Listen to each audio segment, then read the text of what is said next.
Today, Nieves the man for now, and Josh Bard will help out. First pitch, 7:06, strike one. After some rain threatened us earlier today, it's partly cloudy, beautiful, and 74 degrees. Jimmy Rollins will pop one out of play, and the Phillies are still waiting for him to get going. When the Nationals were in Philadelphia several weeks ago, he was hitting about $180. Even now, he's only up to 200 with an on-base average of 238. And Jimmy's not hitting left-handers at all. He's batting 167 from the right side. 11-year veteran Laz Diaz has the plate. Chuck Merriweather, Eric Cooper, and the crew chief Mike Riley on the bases. And the count's 2-2. Nationals come home from their road trip 11-21. Here at home, they're 5-7. The Phillies on the road are 8-4. Rollins slaps it to short. Guzman has it, and that's a good way for John Lennon to get started.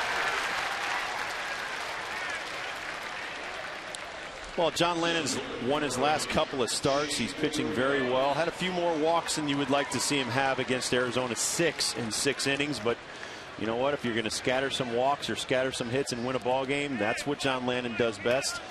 And he's gone, as I said before, 5 of those 7 starts, more than 6 innings. It's establishing the fastball early to get to the changeup. John likes pitching here. It's a fair ballpark. Shane Victorino hitting .252. He's another guy who's done well against the Nats career at .307. Working quickly. That one's even easier and quicker for Guzman. 2 outs. Sunday go to Meeting House. Oh, Charlie Manuel even ripped into his ball club before this game. I think it was yesterday after the game and getting beat by the Dodgers in extra innings. Earlier in the year, he said it was a World Series hangover. Now he just wants them to play inspired baseball. And I think it's hard when you're the world champs. You know, that off season, you're doing an awful lot of stuff, and the last thing you're thinking about is baseball. He wants them all to get back on the baseball page. Yeah, it's always interesting to watch what happens to a team after they win it. Either the hangover takes place and there's strike one to Chase Utley, or it gets so expensive to keep the guys who won that championship, you got to break up the ball club. Well, but Ibanez is playing much better than Pat Burrell right now, so he was a good investment. I like that pitch from John Lennon. After hitting Utley and Howard in his major league debut almost 2 years ago and tossed to the game, I think at times John's been reluctant to throw the ball inside on these left-handers, and you have to do that because Chase Utley is right on top of home plate. Then he gets inside again, and Utley hits one that's well foul, and the count's 1-2. But I did Gary Matthews Sr.'s on deck, or his pregame show on radio, and talk to him a little about that. And Larry Anderson and Gary Matthews Sr. agree with what we have said before, that the strike zone is shrinking and making it more difficult to get hitters out. Yeah, just wait till the 9th inning.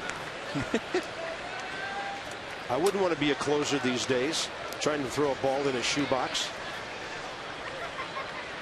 Utley hitting .278, tied for 5th in the league with 10 home runs. 2-2. And a breaking ball skips in the dirt. And with the bases empty, it's a different situation than usual. The big guy's on deck. Ryan Howard. You'd love to see him leading off the second, so do not walk Chase Utley.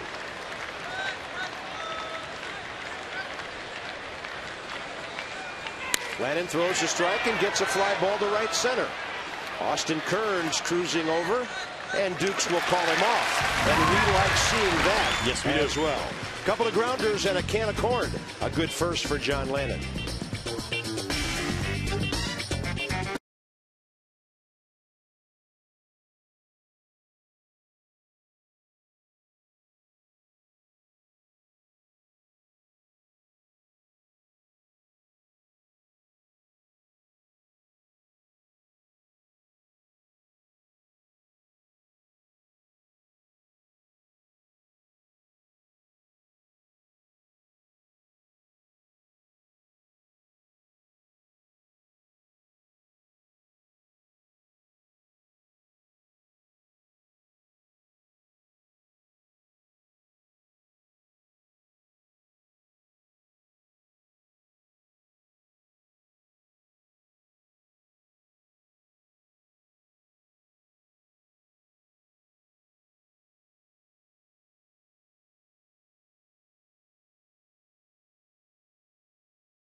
Look who's hitting 281. You can find that on Nationals.com, you know. It's the Washington Nationals behind only the Dodgers and the Mets. 8th in runs, 5th in home runs, and the Nats have been mashing lately. Ryan Zimmerman hitting .472 this month, and his .357 batting average has him tied with Brad Hoff of Colorado for the 4th highest batting average in the league. Ryan leads the league in hits with 51, total bases with 87. He's been doing it all, and Joe Blanton has had a hard time getting it done against the Nationals lineup lately. He is 1-2 career, 6.32 ERA in 6 career starts against the Nats. And there's been a ball game or two where he should have lost, but his teammates got him off the hook after he was gone. Christian Guzman looks at a fastball in there, and the count's even. Guzman at .390, and he's hitting .408 his last 10 games. How about this? .390, .333, .357, .310, .280, your first 5 hitters. Guzman into the corner, but hooking foul. And then after a Kearns .229 with a good on base average in the 370s, Hernandez is at .282, and even Will Nieves has come alive. He's hitting .276. Well, where do you find your outs in this lineup if you're the pitcher? You don't get too many outs in this lineup, but we need to get some outs. There's a strikeout right there, but we need to get some outs out on the mound and out of the bullpen. And we also need to catch more. This is the PNC scouting report on Joe Blanton. He is sick of seeing the Nationals. This is the 3rd time in 6 weeks he has seen the Nationals line up, and he has not done well against them. 16 hits in 10 innings, 4 homers, 9 earned runs. He does not match up well with our fastball hitting lineup. He throws about 80% fastballs. And a breaking ball for strike 1 to Nick Johnson. Nick's up to .333. Last part of that scouting report, Bob, he had an 8.41 ERA coming out of April. His is only 4.5 in May, so he's happy to be out of April. Very happy to be in May. Well, his fastball looks quicker than 89 right now. He has Nick Johnson 0-2, target away. He's got a good curveball, good changeup. It's not exceptional, but he's going to challenge it. He totally reminds me of Terry Mulholland. Just Terry was left-handed, he's right-handed, but they just love to go at you with fastballs. And Nick Johnson will pop it on a play off to the left side. But he's going to move it in, out, up, down. He's going to throw some underneath your numbers and your letters, and then he's going to go way away, and then he's going to throw a curveball in the dirt. He's a guy that he doesn't have a 95-mile-an-hour heater, and he knows it. But he still has confidence in 88, 89. 1-2 to Nick. He goes the other way for a base hit. Just like Rick Eckstein talked about during the pregame show. Using the field, and here's an introduction of Ryan Zimmerman.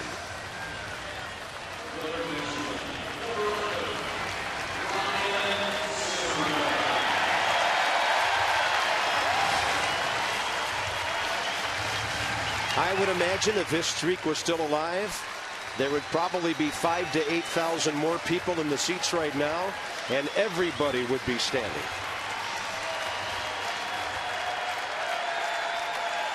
And it's an extended ovation for Ryan in his first appearance here at home in a week and a half. Well deserved. And a tip of the cap. He took the helmet off, which is unusual for such a quiet young man.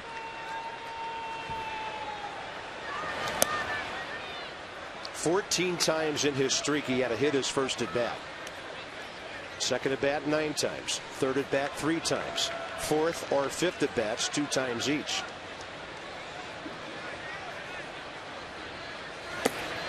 Two balls and no strikes. But you would think after the 20th game it would get a little bit hairy for him. The last 10 games he raised his average almost 60 points. That's so amazing. It really wasn't getting to him at all because he really wasn't getting the national exposure he deserved.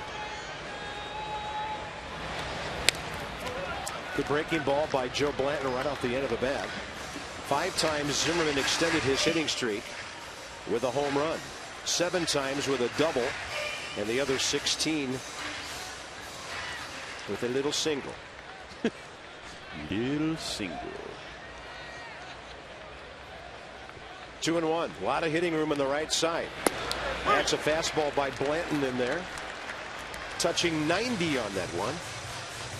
Joe Blanton's career record 52-49. There's a pitch track right there. See a little two-seam moving fastball. He started over by the lefty's batter's box and ran it over the plate. Target in on 2-2, and Ryan fights it off. As I said before, he's going to throw it away, throw it in, he's going to throw it up, he's going to throw it down. And all of a sudden he may throw you a big breaking ball that'll shock you, but he's not going to. This is the thing, that he's a very good teacher for a lot of our younger pitchers to watch. He's not going to give you all of his pitches the first time through the lineup. Save a little mystery for later. Opponent's batting average of .313. Zimmerman stays alive again.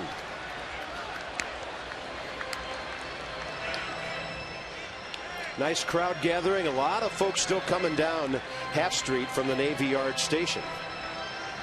And I'm sure there's some Philly red mixed in out there, and that's okay. We love it when they come down and spend their hard-earned money in our ballpark. It's always a good atmosphere when the Phillies are here. 2-2, and Zimmerman with a little pop-up to the right side. Ryan Howard right next to two base runners, 2 outs. Phillies are still the best defensive team in the National League. They've made only 10 errors in 32 games. They have 1 error among their starting outfielders, 1 by Ibanez. Feliz 2, Rollins 2, Utley 3. Ryan Howard errorless at first base. So they've been very, very solid so far. And Jimmy Rollins still anchoring that defense. He's in a shift here for Adam Dunn, but I'm sure Jimmy would be a lot happier if he was hitting. He's under 200 again. Adam Dunn was 387 on the road trip. Ball 1 outside. The team we just left, the Giants, are number 2, tied with the Pirates with 15. So one of the reasons the Giants are still 5 games behind the Dodgers and haven't fallen farther is their pitching and defense. We are still top of that list. Number 1, most errors in the major leagues at 34 right now in 32 games.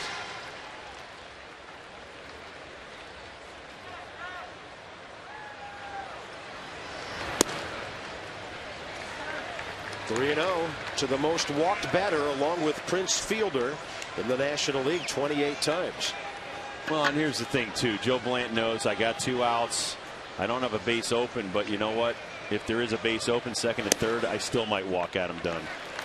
4-pitch walk. He'll take his chance with Elijah Dukes. The last time those two faced each other in the first inning of a ball game here, Adam Dunn hit a 3-run homer on Thursday, April 16th. And Elijah Dukes got him in Philadelphia.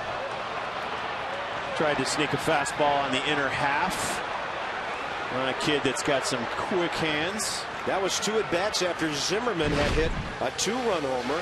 Zimmerman would later hit another, and Nick Johnson and Adam Dunn. But remarkably, the Nationals lost that game 13-11. I've tried to forget that game like 4 different times, and something keeps happening to remind us. It's like that song, always something there to remind me. Oh well, that's baseball. Yeah, you put 8 hits on a guy in 4 1/3, 6 earned runs, 3 home runs, and get him out of the game. You should beat him. You should win and beat that team, but we did not. Elijah 4 RBIs his last 2 starts. Late for that one, Blanton kept it away from him. Elijah had 3 RBIs 2 days ago in San Francisco with a broken bat hit and a grounder in the Nationals' 6-3 win. 3 of his 4 home runs, Bob, against the Philadelphia Phillies this year, so he likes the Phillies. See what Blanton does here on 0-2. He'll show him the fastball away.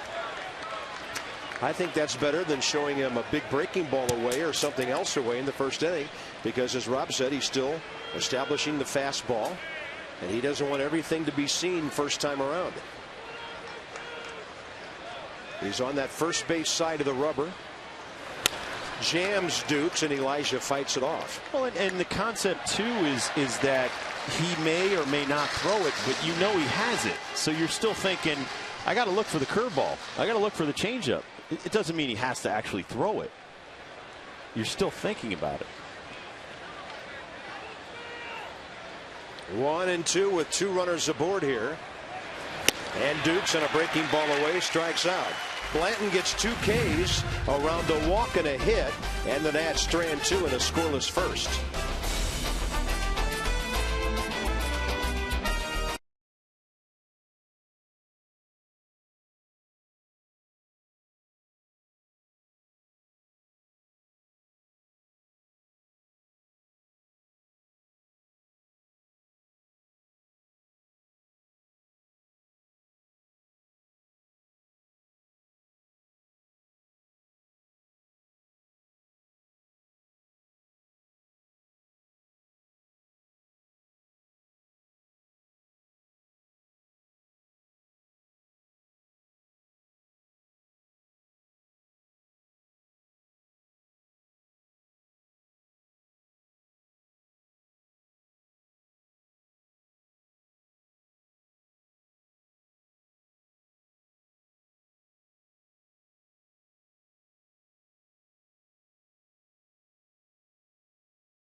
Look at those guys doing some pretty nice maneuvers. It's law enforcement night here at the ballpark. Love it. Those guys are in sync.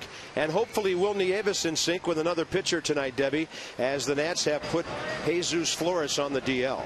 That's right, Bob. And Manny Acta said it's really precautionary. He's got a shoulder contusion and he can't catch, so they wanted to bring up Josh Bard, who will take over for the backup role. Jesus Flores has what Manny described as sort of a deep bone bruise in that right shoulder. And Jesus said this afternoon he's having a hard time swinging the bat. He's just in pain right now. Now, the good thing about him going on the DL now, he's already, in essence, been on the DL for 5 days. Retroactive. Because you can make it retroactive back to the day after he last played. He last played on Saturday in Arizona. So his disabled list goes back to May 10th. So he's already served nearly a week of that already. But it's good to have a Josh Bard, a veteran guy, to call upon, even though Josh wasn't putting up impressive numbers at Syracuse. Ryan Howard and John Lennon, and it's 1 ball and 2 strikes. Nats also revamped the bullpen again a little bit today. Bottom line, Jesus Colome is back, and the Nats have designated for assignment Logan Kensing. And Manny said today he hopes Logan decides to stay within the organization. They think he has good stuff. He just spent too much time pitching behind in the count. Well, and they lost Mike Hinckley, too. He decided to become a free agent. He didn't accept the assignment down to the minor leagues. Yeah, nobody picked up Hinckley on waivers. Right. So he had the option of going to Syracuse or becoming a free agent, and Mike chose the latter. 2-2 to Howard, batting .262. Got him on a breaking ball away. John changing speeds there a bit, and he had the big man reaching. 4 straight for Lennon to start the game. Well, I like what he's doing. He's throwing in, he's throwing out with fastballs, and then he comes right here with a big breaking ball, and Howard has no chance. It's exactly what you want to do with these big men. If they can't beat you away, keep the ball away. If they start adjusting and smacking you that way, then you come back in. Next up is Jason Worth, and there's a fastball for a strike. How about some famous Dave's Exmo here, Rob? Well, you see that really nice delivery. He's so smooth. He's got the ball out on his fingertips and got cut off just at the end, but he pulls down hard with that left elbow to the right knee, and good follow through is key to that breaking ball. 1-1 to Worth. Come into Famous Dave's, by the way, for the best tasting, most award-winning ribs in America. And I know for a fact this crew likes ribs. Worth at 288. Right side, Anderson Hernandez waiting for it. 5 in a row for John Lennon to start the game at his 3rd ground ball out. You know, John wasn't that hittable his last time out. He had a control issue or two in the Nats 2-1 win at Arizona. In 6 innings, no runs on only 4 hits. He walked 6, pitched around them. But Rob, in that game, he pitched to contact, only had 2 strikeouts, and it served him very well. Didn't he get out? I watched the game on TV. He gave up, you know, he got in trouble, but he got out of some jams with some double play balls. And that's pitching. When you get in a jam, make your pitches when you need them. He's able to win his last couple of starts. 93 pitches, 53 strikes on that early Saturday evening in Phoenix, Arizona last weekend. Raul Ibanez, pretty much the offensive story of the Phillies right now, hitting .336, top 10 in the league, and he's in the top 5 with 10 home runs. Killed the Nationals with that grand slam.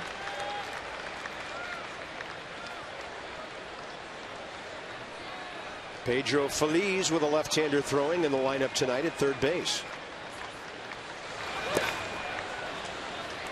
I also like the work rate of John Lannon. Will Nieves is a catcher who will keep you energized and keep you in rhythm out there. Will works fast as a catcher, if such a thing is possible, and he likes his pitchers to do that as well. Little broken bat hit out to right center.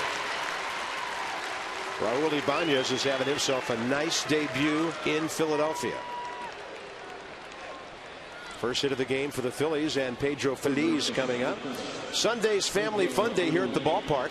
We've already seen the kids' jersey net backpack. First 10,000 kids 12 and under received that on Saturday. It's got a drawstring jersey. Very, very cool. Visit nationals.com, 888-632-NATS, or just come on down to the ballpark Sunday morning late and join us for game 4 of this weekend series. I could see Bob coming to the ballpark from now on with that bag. Put his computer in there. Yeah, it's pretty cool. It's a red Nationals jersey. It's got the number 09 on it, and the front has the small curly W, and an 09 is the number. Man, I'm going to look good coming down the tunnel with that thing. Yeah, until some kid comes and beats you up and takes it. Kid. Well, I was the 99-pound weakling. You know. They took your lunch money. And to a certain extent still am. Yeah, guys like Rob Dibble used to beat me up in school. Hey, I needed lunch money. Good stop by Will Nieves. And right now, Will Nieves is a walking bruise. Yep. We were standing in our security line to get on the plane in San Francisco Wednesday. He showed me his left wrist, his right wrist. He's got a big old bruise up above his elbow on his left arm. He's got a big bruise on his leg. He is just really beat up, and he's loving every minute of it. That one skips into his glove, and now it's 3-2 as John Lannon's gone to nibbling here. And Raul Ibanez will be running with this 2-out full count pitch. But that's a guy who loves to play. He will never complain because guys like him live to play every day, even if it's only for a week or so. Little flare. Guzman cannot get there. Ibanez moves all the way over to third.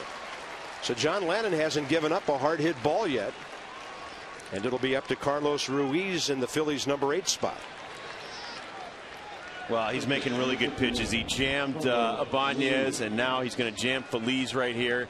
Great slow-mo action on the inside, even on the pine tar part of the bat. And Feliz, big strong kid, fights it off, gets it over Christian Guzman's head for a single. Pretty obvious to me that they never even check the pine tar anymore. We can thank George Brett for that. Now here's a hitter with just a little bit of that pine tar, maybe just enough where his hands are, but some guys will put that up there 12, 15, 18 inches. Well, Carlos just came back from the disabled list too, so he hasn't really been using his bats an awful lot.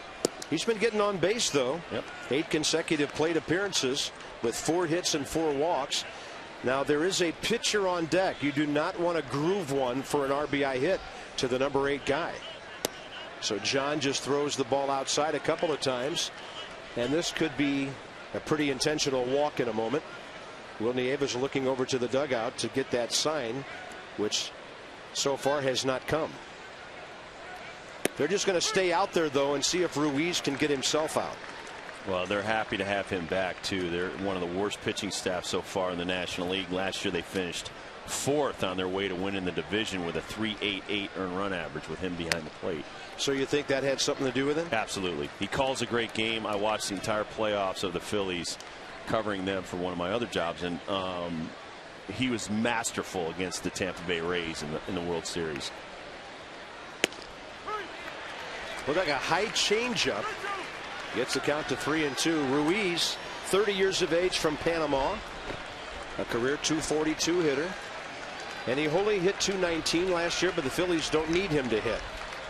Right here they might, and they do. On a 3-2 pitch with the runner going, John Lennon leaves a ball up, and that's not supposed to happen to the number 8 hitter. No, not with the pitcher coming on. That coming up next. That's just bad, both on Nieves' part and John Lennon. Once again, you know, it's not like you have a base open, but you know the pitcher's coming up. Throws him a changeup out over the plate. Ruiz recognizes that 3-2 changeup, and he hits it up the middle for a single, and it's an RBI too. Yeah, with 2 outs, it's a big hit for the Phillies.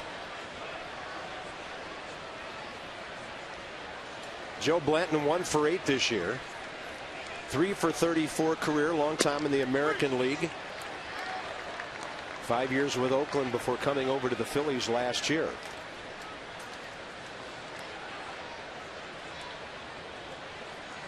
But I know what the Nationals just did is the subject of great debate among baseball people, Rob. There's one side that says if you don't want to pitch to him, just go ahead and walk the guy intentionally. But don't have your pitcher nibbling around and maybe making a mistake. Was that a swing and a miss? And he is out at the plate. It was a swing and a miss. Pedro Feliz tried to score, and Will Nieves put the ball right on the plate for John Lannon's glove. So the pitcher will be leading off next inning.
Error right here. He stops halfway after committing because that ball goes up and over Nieves. Then he starts again, and right there, perfect throw by Nieves right to John Lennon.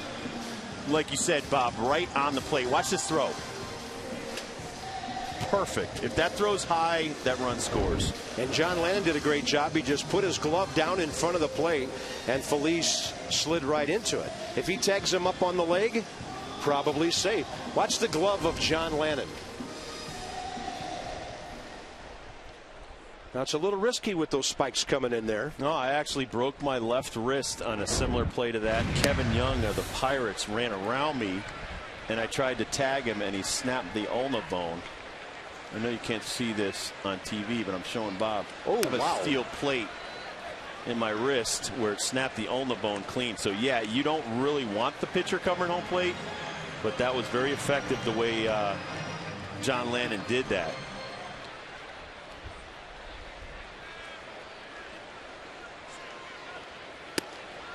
Inside to Kearns. Austin works the count to 2-1.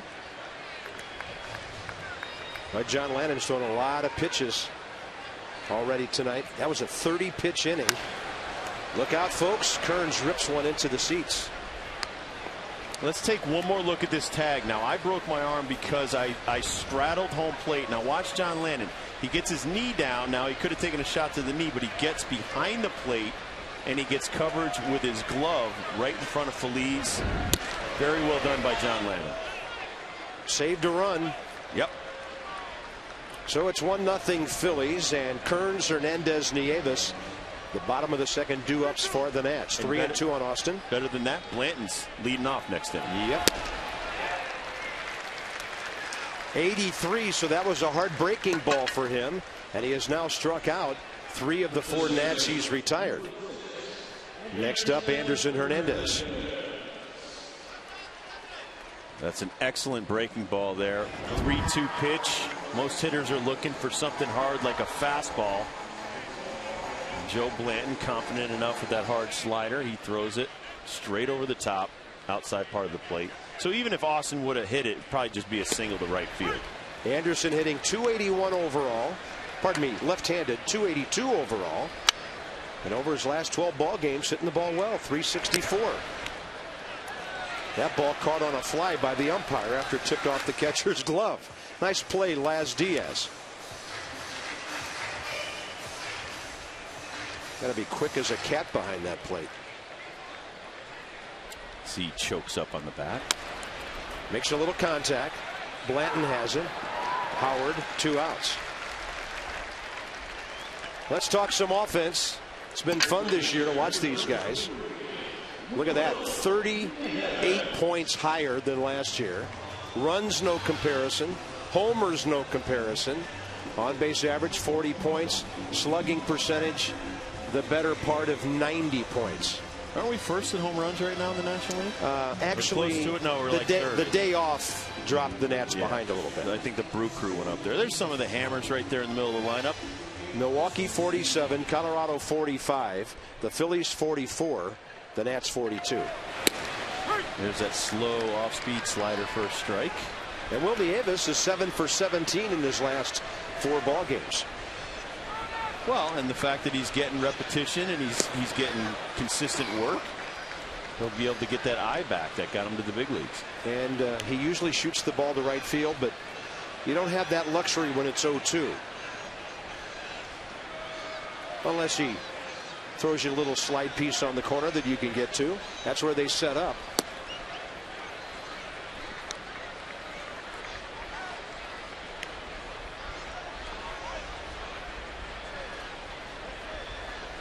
Target in. That means fastball. And he still has an inside-out swing. Great approach by Will Nieves. A 5-game hitting streak, and he's 8 for 18. That's big because that gets John Lannon to the plate here in the second inning.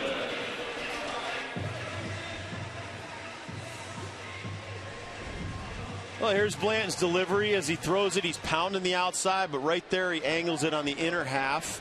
And as Bob said, the inside-out swing of Nieves right there fighting off that inside fastball. He gets himself a single. John Lennon has a couple of hits and 12 at-bats this year. 5 in his career. He gets up there and occasionally does some good things with the bat.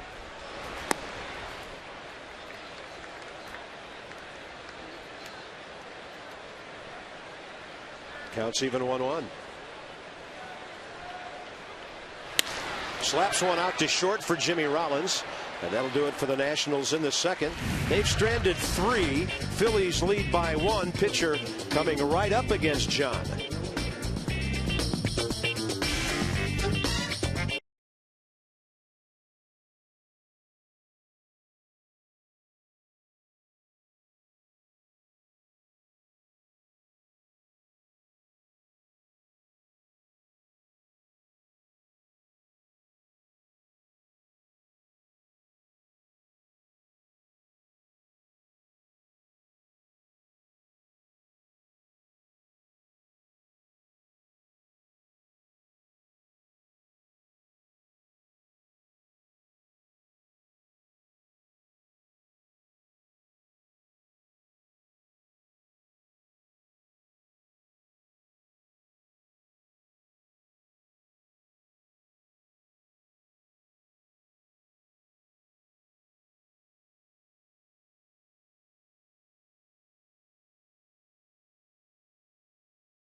Phil Bucco, who is overseeing the pit, and your specialty is? Oh, pit barbecue beef I'm talking about. It is just phenomenal. Come on, get you some of that. Rob and Bob, back to you guys. She's enjoying this. The pit, way out there. Much too far for us to be brought any product, and we know that. We don't wait anymore. We just do our jobs up here. Top of the third inning, John Lannon against Blanton, Rollins, and Victorino. How's the rest of the division doing tonight? The Marlins are home with the Dodgers. Eric Stoltz and Chris Volstad, no score in the second. And later tonight, the Mets are at San Francisco with Livan Hernandez going. Livan's 3-1. He'll face Tim Lincecum, who the Nationals missed in that series. And Atlanta, they're hosting Arizona tonight behind Javier Vasquez. Blanton gets a piece of it, and Ryan Zimmerman gets all of it. One out, crossing the infield as he does to cut balls off.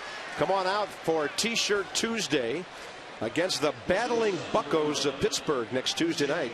First 10,000 fans get a free Washington Script T-shirt. Looks just like the road jersey. 888-632-NATS. Visit nationals.com.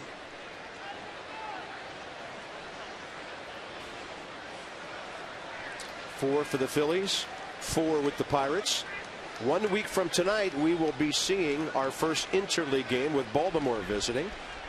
That could be an interesting weekend. The Orioles have given up more runs than any team in Major League Baseball. Even us? The Nats are at 202. The Yankees are at 202. Cleveland 206. Baltimore 208. Wow. I thought there was nobody close to us. I know in the National League, I think the nearest team 50 behind us. Well, the Phillies are the next. Yeah, Phillies are 5.36. Nats 5.46. And the highest ERA over there, the Cleveland Indians at 5.59. Ouch, and they have some good pitchers. Fausto Carmona and Cliff Lee. Cy Young Award winner from last year, Cliff Lee, right? Wow. Jimmy Rollins has to go back and get another bat. Hey, it's tough. Strike zone shrinking. I don't care how good you are.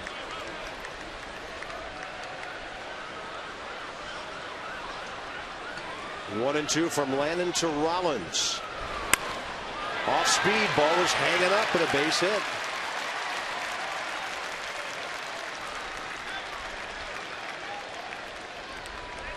So 4 of the last 5 Phillies have singled here. And Jimmy Rollins is a running threat, although he's only 2 for 4 this year. And Shane Victorino steps in. Well, it's up to Will and John right now to start going back to the inner half of the plate and jamming and tying up the Phillies' hands. Jimmy Rollins, by the way, 3 stolen bases away from 300. And what happens is on that changeup, Jimmy Rollins just stepped across the plate, basically covered it and smacked it into center field. You can't allow them to get that kind of plate coverage. Yeah, that's too comfortable, isn't it? Yeah. This ball hanging up, and Elijah Dukes will get there. It looks to me like Marquise Grissom has had a conversation with Elijah Dukes because he's playing much more aggressively, Rob, on fly balls in the gap. Listen, it's his outfield.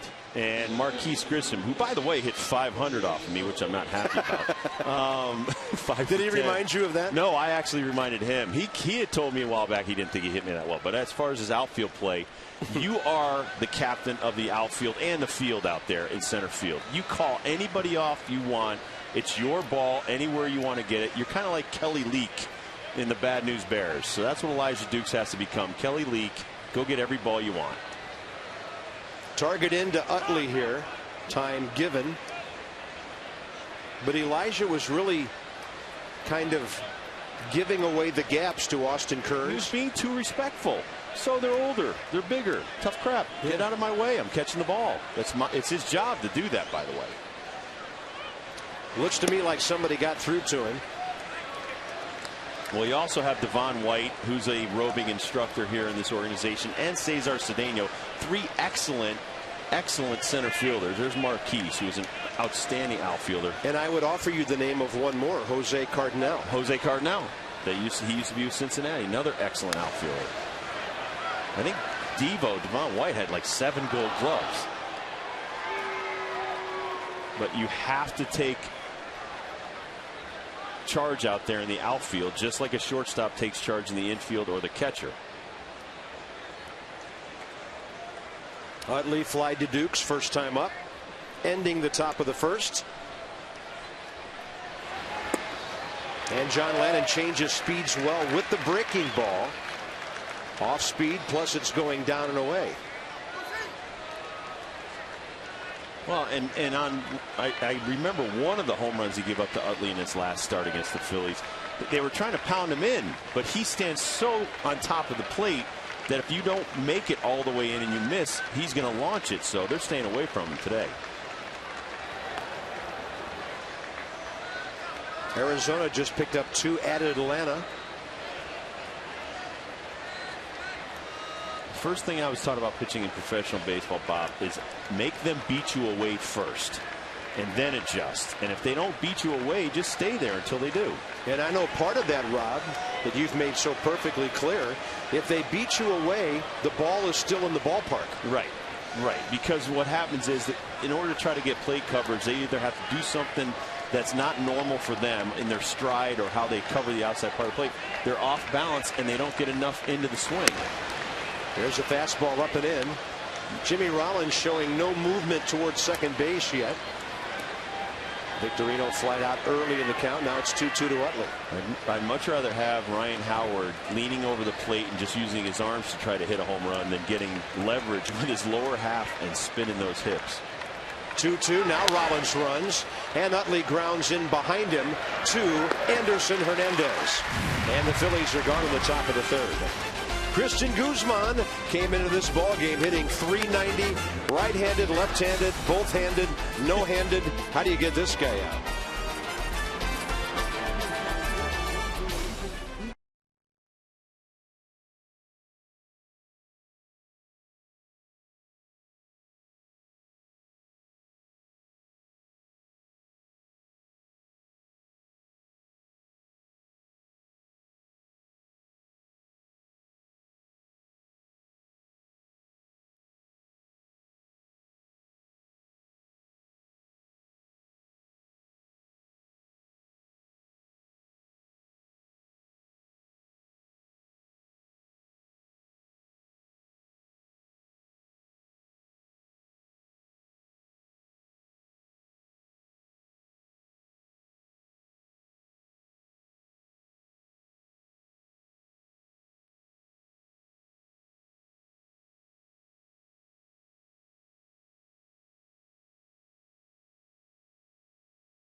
The Nationals down by a run to the Fightin' Phils. Last 11 ball games, look at the Nats, no lower than 4th in any one of those categories. 8 of those home runs came in the 3-game series at Arizona. 3rd in the league in hitting overall, 8th in runs, 5th in homers. Nats don't steal many bases, only 13 in 33 games. Guzman down the left field line, slicing away and into the seats.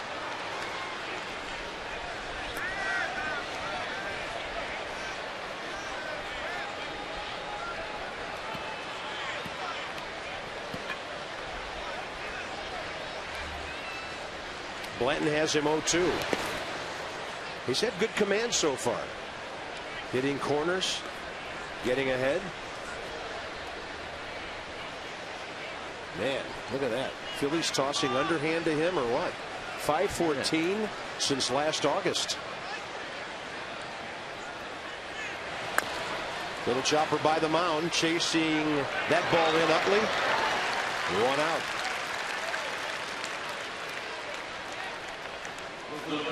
Nick Johnson, the only guy centering the ball so far, and even that was an opposite field hit.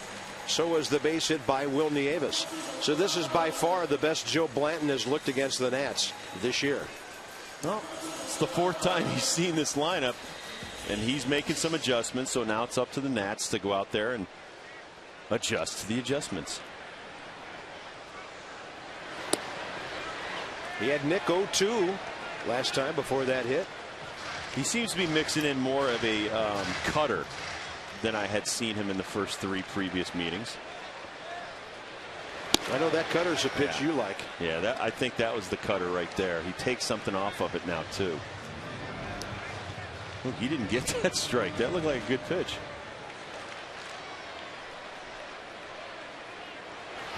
I mean, it's so difficult. Here's the delivery. I want you to check this out, too, because for a left-hander, he's right on you because he's on that left side of the rubber. So he's throwing fastballs that look directly right at you. And then he has to kind of angle them back over the plate, but kind of disconcerting. I used to change sides of the rubber like that myself. And then you go to the right side and you're throwing right at right-handers and throw breaking balls. I like what he's doing here to lefties. Plus he's got a good move to first. And a 1-out walk. Nick Johnson keeps adding on to that on-base percentage of his. He came in .411 and he's 2 for 2 tonight. The Nats played April 27th up in Philly, and in the 3rd inning, after a Nick Johnson walk, straightaway center. Watch the ivy come down. Ba-boom. And then he went upper deck in the 5th inning. And at the time, the Nationals led 6-2 in a ball game. They would have get away from them 13-11 on a walk-off. Well, not a walk-off, but an 8th inning grand slam by Raul Ibanez. With all the things that have happened, maybe the worst loss of the year.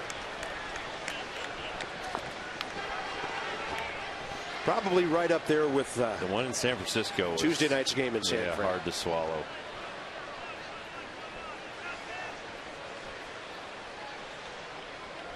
Zimmerman popped up weakly to first base. Back in the 1st. But I give the Nats a lot of credit, Bob. They didn't just sit there and cry over that bad loss Tuesday. They came right back Wednesday in a day game 12 hours later. And they won the day after the loss in Philly, too. Yeah. So let's win the night and the day. That ball gets away on a breaking ball down and away. Zimmerman missed it. And on that wild pitch, and it's always unusual to have a wild pitch called on a pitch that a batter took a swing at. Famous Dave's Exmo camera action right there. Great breaking ball. You see Zim offer at it for a strike. Gets away from Ruiz. By the way, I wanted to mention Carlos Ruiz did not catch Joe Blanton in those first 3 starts against us. Aha. So now how can a guy have better stuff based on who's catching? Sequencing. Breaking balls early, fastballs early. You see Carlos working back there. Zimmerman on 0-2 up the middle. Utley knocks it down. They're going to wave Nick Johnson home. Here he comes, and he is safe. He got around the tag of Ruiz after Utley's throw was a little bit up the line. And I'm watching Charlie Manuel in the third base dugout hanging over the rail. I don't think he's too wild about that call. I think he's thinking that Nick didn't touch home plate. And from our angle up here, I don't know if he did, but this is the replay right here. There's going to be a smash back up the middle. Whoa, look out. Hits off Chase Utley, makes a nice stop, picks it up, and he just fires it. He knows Nick's going. And there's Nick. I still don't think he's. Man, if he got home plate, he just got the front of his toe on it. But Ryan you know what? Zimmerman Nick did the right base thing. hit. If he throws a pitch right here, it's too late. But I think he did the right thing. Just keep running. Don't go back and try to touch it. So a base hit for Zimmerman. And now Ryan's only 29 games away from equaling his best. Good base running by Nick Johnson. Good coaching by Pat Listash. Nick's not that agile. That was amazing. This is the new on the side or something. This is the new Nick Johnson. The number 2 hitter, Nick Johnson. This is like Dancing with the Stars material. Check this out. Woo! And yeah, but look at the foot. Yeah, where's the foot? No, I think he hit the plate. Yeah, he did hit the plate.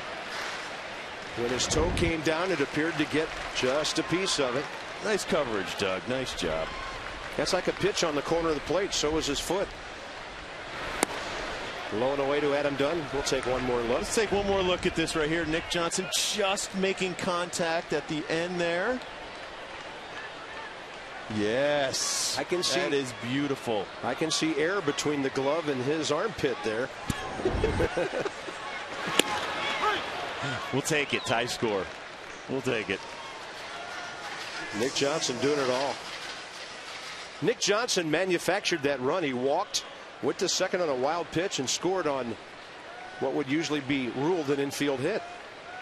2-2 to Adam Dunn now. Not to be forgotten, Zimmerman got to second base on that play. That's outside to Adam. He's already walked once tonight. Now the Nats are making Blanton work a little. Ryan Zimmerman has now hit safely in 31 of 33 games this year.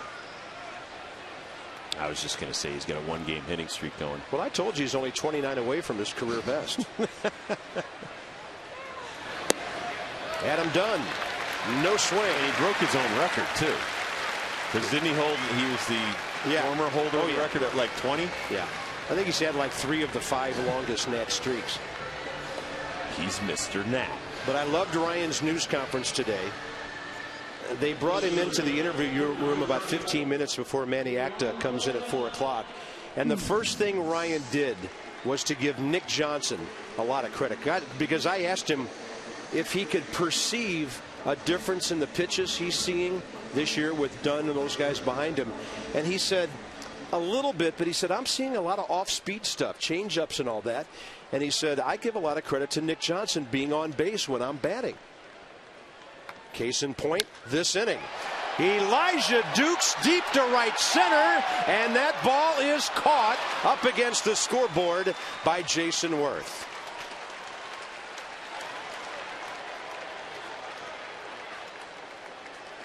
Inches away, maybe a foot away from an RBI double. Let's hear what Ryan said today about Nick Johnson. The guy who gets overlooked the most is probably Nick. I think having Nick healthy and the way he's been hitting, the way he gets on base, I think he doesn't get as much attention as he should get. And the other thing Ryan said was, you know what, Nick wouldn't seek any attention. He wouldn't want any of that to be on him. That's just the way he is. So here's Kearns. And Elijah Dukes hit that ball extremely well. One of his best at bats lately. But this is a fair ballpark.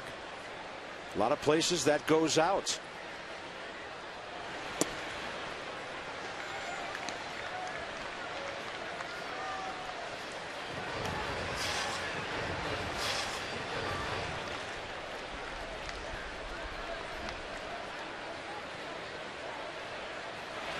Here's a good breaking ball to take, and Kearns now has a good hitter's count of 2-0 with men on base. By the way, that RBI for Ryan Zimmerman, his 27th of the year. That gets him into the top 10 in the league. 3-0. Blanton had worked the first 2 innings. 26 pitches in the first and then 16 more. And now the Nats have him at 68 pitches with 2 outs in the third. They sure know how to pile up some pitch counts, this team. There's a high strike. Well, it's their patience. The approach at the plate, but their patience to get the pitch that they know they can handle. And you can tell when some of our guys are slumping, they expand the strike zone. They go after those way outside fastballs and pitches that they can't handle. Bases loaded, third walk of the inning, and Rich Doobie will pay a visit to his starting pitcher. By the way, it's interesting, Rob, tomorrow and in the early game, the matchup you would expect, which is Scott Olson and Brett Myers. The nightcap at 7 o'clock is really interesting because the Nats send Daniel Cabrera out against a reliever, J.A. Happ. The Phillies have to dip into their bullpen for Happ. So the key for either ball club tomorrow, if you're the Phillies and you win game 1, then you're facing Cabrera, who's been ineffective. If you're the Nats and you win game 1, then you're facing a reliever. So whoever wins that 1 o'clock game tomorrow really is in a great spot. Here's Daniel Cabrera.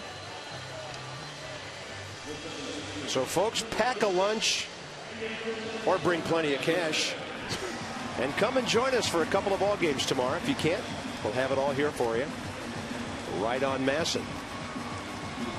And tomorrow night we are going to honor those who defend us and our freedoms to keep us safe. It'll be military night here, and we cannot wait for that. Here's Anderson Hernandez. Yeah, you might expect him to take a pitch or two, and Blanton starts him out with an off-speed delivery way outside. Be a great time for this little guy to get into double figures in RBIs. He has 8. Ball 2. Well, you got to take a pitch now. He's struggling with his command and he's struggling with his mechanics. That's why he tried to throw the breaking ball, was to pull it all together and get that front shoulder pulled in, and he still can't do it. 3-0. He's rushing to a light-hitting infielder. Zimmerman singled. Adam Dunn was the second walker of the inning, and then Austin Kearns a base on balls. Right down South Capitol Street with that one. 3-1. Will Nieves waiting. Bases loaded, 2 outs. And Hernandez taking 2. All right. Well, I don't know why you're taking there, though. 3-1. Nowhere to put them. Probably going to give you something pretty close. You want to be hacking. Yeah, hitters would call that a cookie, wouldn't they? Yeah. You don't get too many cookies in the big leagues. 3-2 pitch, runners moving. That's ball 4, and the Nationals take the lead on Joe Blanton's 4th walk of the inning.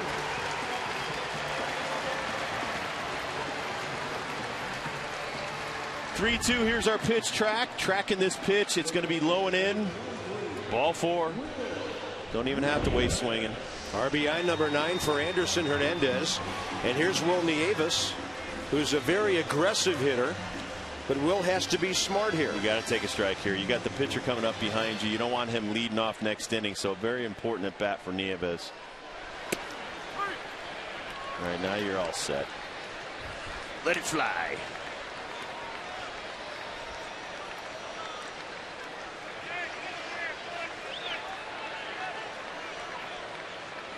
They have Nieves around to the right in the outfield, as they should.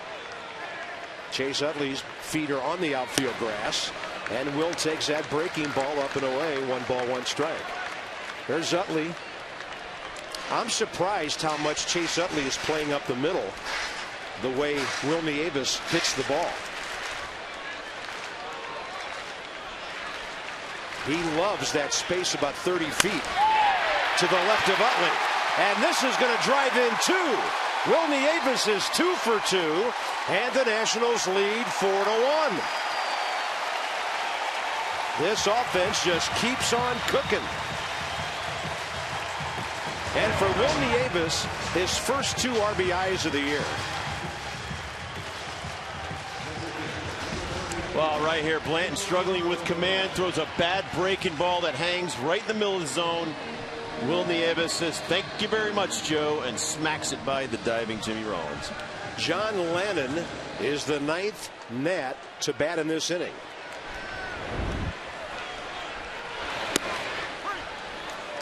And Blanton created a lot of this with the walks. He got the first man, Guzman, and then walked Nick Johnson before throwing a wild pitch.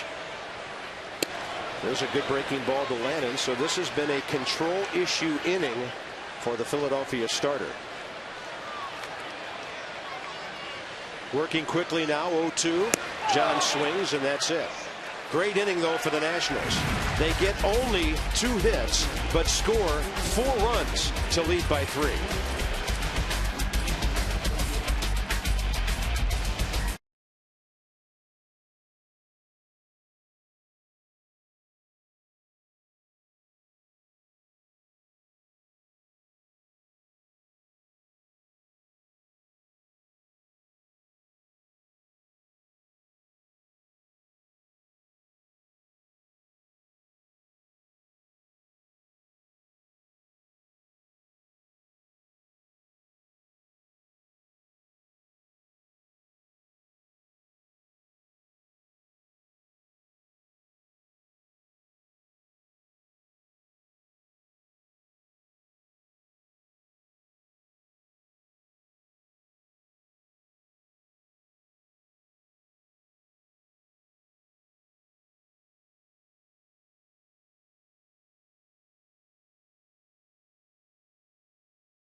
They also know how to work the count. So how would you attack these guys? Well, I mean, the first time through, Joe Blanton was masterful. But then the second time through, they changed their approach totally, took more pitches, let Joe Blanton get into trouble, and then they were whacking singles when he threw too many of them over the plate. So they took the walks when he gave them to them, and then they started hitting them, and now we've got a 3-run cushion.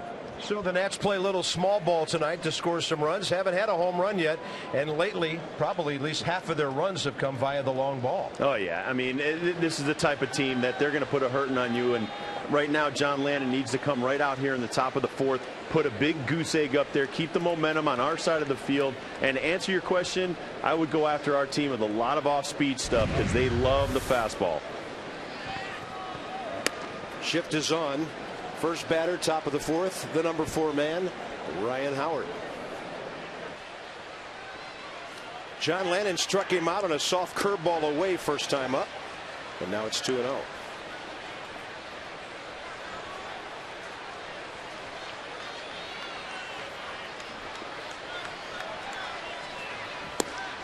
Oh, that's a quality pitch on 2-0. 82 mile an hour, breaking ball away. Well, I mean, you know, this is a guy who strikes out 1 every 3 times. He's looking for a fastball. He gets a breaking ball, but he had already committed. I want to swing. In the air to left. Plenty of room for Adam Dunn to cruise over for the first down. Get your red on. Get your red on, ladies of Natstown. Ladies Night presented by Hard Times Cafe. June 4th against the Giants. The rooftop pregame party kicks off at 4:30. Player appearances. Announcers haven't been asked yet. Complimentary massages, manicures, product samples, food, beverages, and much more. Exclusive jewelry, handbag, and cosmetic vendors will be on site for your shopping pleasure. There's an all-inclusive happy hour and game tickets, and all of this for $30. Visit nationals.com/ladies night or call 202-640-7646. 640-7646 for more information. Rob Dibble will be doing a seminar on hair gel. I am off the gel for now because my hair's so short. I'm on the paste. You got a pretty good buzz cut. I know. When you went home. It's hot. Yeah, it was hot. I didn't realize how hot it was on the East Coast. It's been a while since I've lived here. Just wait. Just wait, buddy. That's a fastball upstairs on 1 and 2 to Jason Worth. LA's that dry heat, so I chopped it all off. My hair was way too long. I was starting to look like Count Chocula. With a Count from Sesame Street. One Betty Betty. Yeah. Ugh, I hate when my hair's like that. John missing by 1.5 feet. That's his first walk tonight. As we mentioned, he had 6 walks in that scoreless 6-inning appearance at Arizona.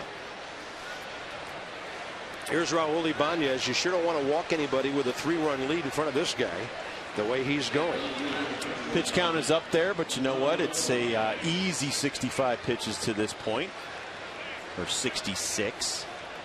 John has faced 14 batters and thrown 9 first pitch strikes. Breaking ball, ripped hard. Kearns over to cut it off. Jason Worth had to hold up. He thought Hernandez might catch it. And that's why you don't want to walk anybody in front of the Phillies' most locked-in hitter, Raul Ibanez. Well, right you are on that one, Bob. He just throws a get-me-over breaking ball, and you know what? I'm going to get that right over Hernandez's head with a shot. Ibanez is locked in just the way not just Nick Johnson, but Ryan Zimmerman for the last month. Yeah. When you're that locked in, anything close, they're hacking because they figure I'm so hot right now, I'm not going to miss that. Here's Pedro Feliz suddenly representing the tying run. He's hit 2 homers and driven in 19. First time up tonight. John jammed him, but Feliz fought it off and dumped a base hit into left center. Yeah, but jam him again or throw something way outside. You got to get a ground ball. This would be a great guy to double up right here to get out of the inning.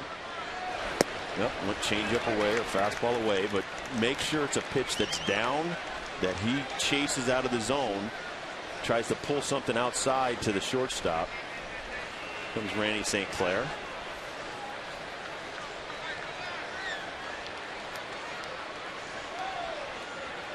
Dodgers and Marlins having quite a battle. Bottom of the fourth, no score down in Florida. Stoltz against Volstad tonight.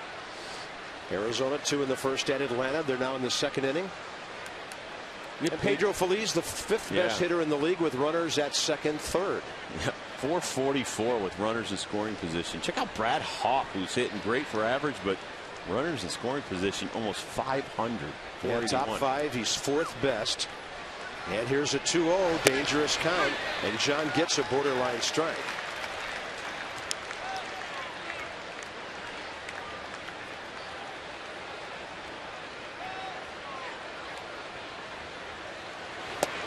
John is really having a hard time getting his ball anywhere near the outside corner. Well, he's trying to pound that corner with fastballs. Feliz is a strikeout candidate. Get that changeup where you want it.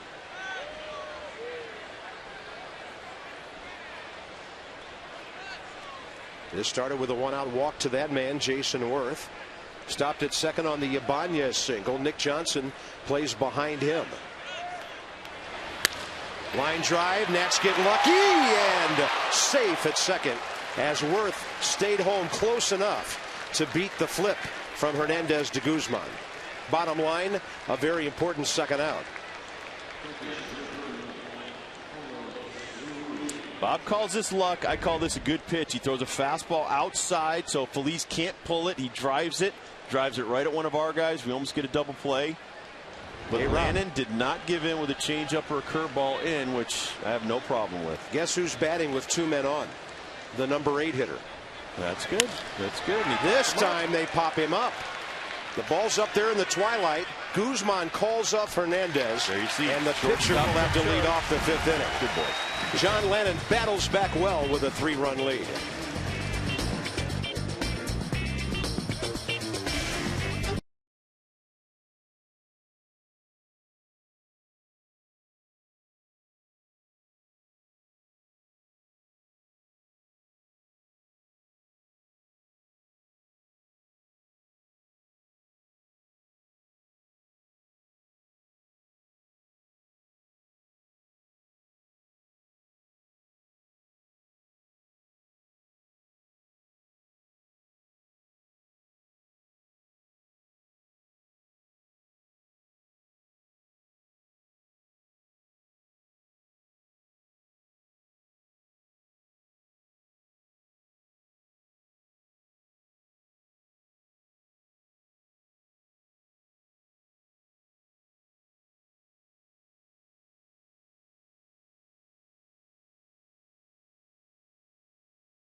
Well, evidently he's very eager to spend the weekend in Monticello.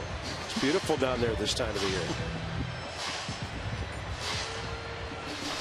Top of the order, bottom of the 4th. The Nats just sent 9 men to the plate against Joe Blanton, who's thrown 79 pitches in 3 innings. You know, he's not long for this game, which is good because the Philadelphia bullpen will be taxed tomorrow. They're talking about a possible roster move to make for tomorrow because they have to bring J.A. Happ out of the bullpen, so they're 1 reliever short.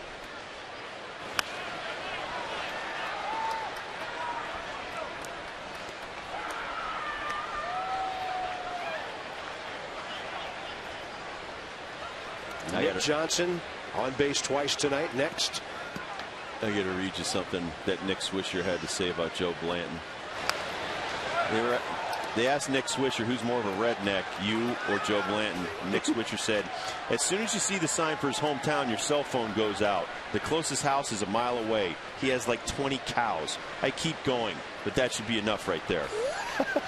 They'd be honored to have one red light, huh? I love Nick Swisher, too, though. He is a crack-up. Joe Blanton went to the University of Kentucky. By the way, he was Mr. Baseball coming out of high school. Well, he's 28. Good breaking ball to strike out Guzman. And Christian Guzman is 0 for 3 tonight.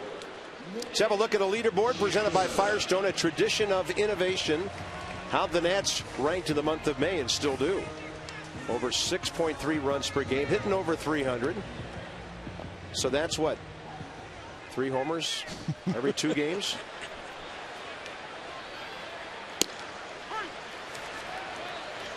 He just keeps pumping those fastballs in here. Fastball, fastball, fastball. Occasional curveball. If the Nats could get him to work one more long inning, they would put the Phillies in a pitching pickle for the rest of the weekend. Nick has a base hit, a walk, and a run scored, and a nifty little tiptoe around home plate. Oh, you'll like this. Talking about Monticello, or Monticello. Joe Blanton's a big traveler. He's been to Spain, Italy, Greece, Mexico, Canada, and the Virgin Islands and Tahiti. Man. That was all in 1 year. That's a long way from Simpson High School in Kentucky. 2 outs.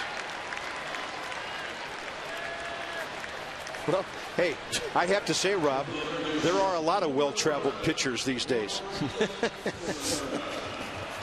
Yes, there are. There's Ryan Zimmerman, 1 for 2, with an RBI off the glove and the body of Chase Utley last time up. So Ryan Zimmerman now leads the league with 52 hits. What about Victor Martinez over in the American League? I think he has like 56 hits. He's hitting like 400. Aaron Hill of Toronto has 55. These guys are on a pace for way over 200. And Ryan said one of the big things about his preparation, it hasn't changed much from his first couple of years, but he just feels like he knows more now about how to prepare for a game. He's got a set routine. I almost asked him today if he brought home from San Francisco some of those mint ice cream sandwiches I saw him eating before every game. He must have, because they're sure working, and he's into second base with a double. 2 for 3 tonight, and the line drives keep on coming from an emerging all-star at third base.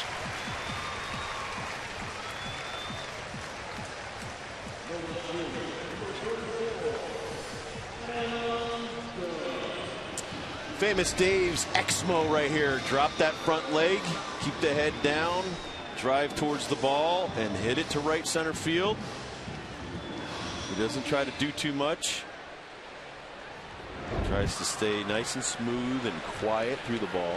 Best tasting, most award-winning ribs in America, and a swing to match for Ryan Zimmerman. Here's Adam Dunn. They've walked him twice tonight.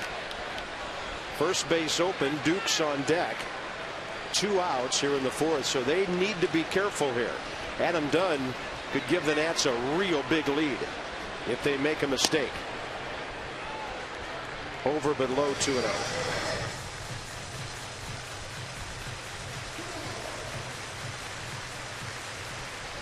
See Adams' bat. He doesn't use a lot of pine tar, a little bit of tape. We're going to just put him on. Yeah. They figured if we don't get him out in 2 pitches, give him first base. It's like name that tune. Adam Dunn's now walked 31 times. And that's behind only that Babe Ruth type Marco Scutaro in Toronto. What is up with everybody walking him? There must be an out behind Marco. There must be. They just keep walking Marco Scutaro. So that's 6 walks by Blanton tonight. 2 on, 2 out. He thought he might have a 1-2-3 inning, but here the Nats have him up at 94 pitches, and Elijah Dukes almost took a light out of the scoreboard last time. He doesn't get that one. It's in the air to Victorino. And the Nats will strand 2. They've lost 7 on the bases. But they lead 4-1 into the 5th inning.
The Cal Ripken Senior Collegiate All-Stars will host the Valley League All-Stars in the Mid-Atlantic Classic July 15th up in Waldorf. Come and catch with the stars of tomorrow, like Marcus Jones and Dee Brown of the Nats, launch their careers. Or you can catch it live on Mass and HT. 7:05 Home Run Derby at 5:30. Admission free. Your donation greatly appreciated. Ripken Senior collegebaseball.org or 410-588-9900 for more information. Joe Blanton has to lead off an inning for the 2nd time tonight.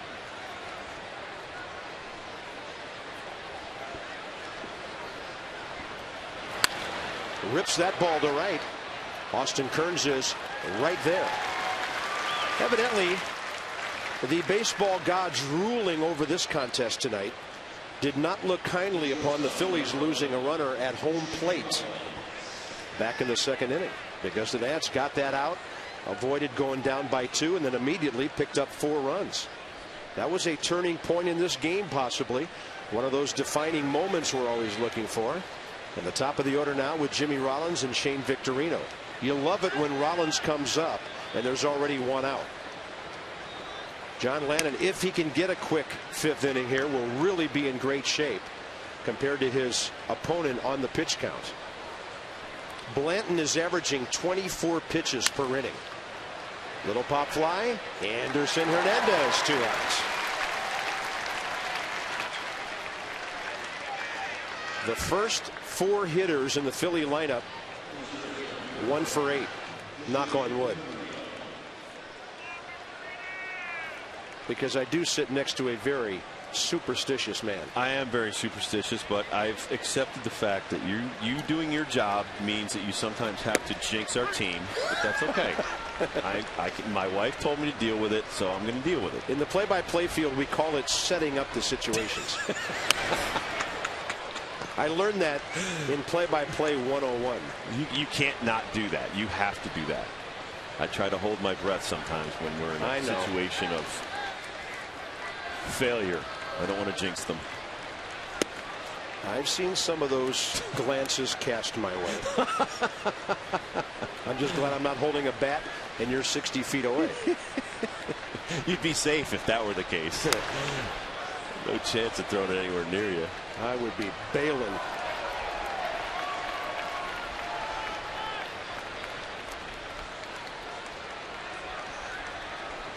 One ball and 2 strikes to Shane Victorino. A breaking ball. He offered at it, stopped his swing, and the count's even 2-2.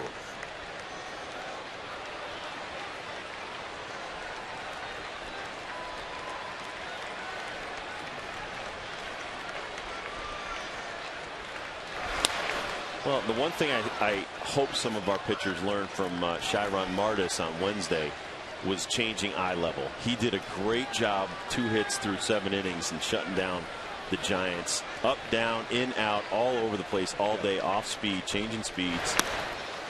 You know, and he just did a fantastic job. Right now, a very good hitting Phillies team. There's Chiron.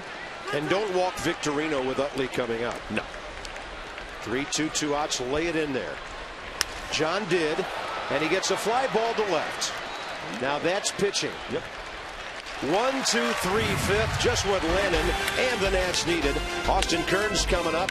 He's been on an on-base tear over his last 3 weeks, getting on base to the tune of about 400.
The Nats lead 4-1. We're halfway through.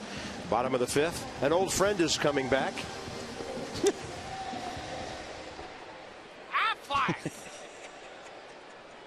Jason Word tied a team record with 4 stolen bases. Which 2 Phillies did he tie? Well, they've been around forever. I mean, you'd think Jimmy Rollins would be one of them with almost 300. Kearns will jerk that one foul. 1 ball, 1 strike. They have Milt Thompson over there in their dugout. Yeah. So you never know with this crew. I wonder if Richie Ashburn, one of the whiz kids, ever stole 4 in a game. He might have. Could have been Larry Boa. You never know. How about Pete Rose? Could have been Pete Rose. But Worth stole home, too, by the way. I know. What a trip around the bases that was. Yep.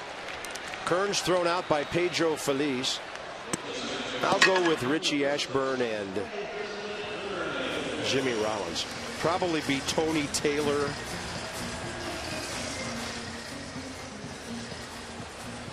Crazy Legs Hirsch. Or he was a football player. Yeah, Worth was a galloping ghost on that trip around the bases. And here's Anderson Hernandez, who walked a run in last time. His 9th RBI of the year prior to the big hit. The 2-run single up the middle by Will Nieves.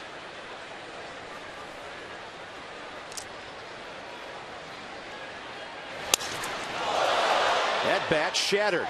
In to grab it. Chase Utley caught it on the fly. Caught what? The ball or the bat? Look at that. Joe Blanton still throwing pretty hard. Gets in. That's what you call getting in a guy's kitchen. That must feel so bizarre when you swing and all that's left is about 1 ounce of bat in your hand. Let's knock him down. But he stayed up. Getting some heat in the dugout. Yep. Talking about his big power swing there. Now here's Will Nieves, who's now hitting .323 with his 2 for 2 tonight. And Will is 9 for his last 19. He's just having some fun right now. No, he's a great guy. Yeah, he's a wonderful guy. Those of us around the ball club have really grown to love him over the last year. He's always positive, always doing extra work. Probably the most romantic guy on the team. On his anniversary, Debbie Taylor told us a story about having flowers delivered to his lovely wife, Yor Marie, during the game. And he'll bounce out to Jimmy Rollins here, and each pitcher gets a 1-2-3 fifth inning. That'll help Blanton, but he is still way up there in pitches. Nats lead 4-1.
There's no hidden fees.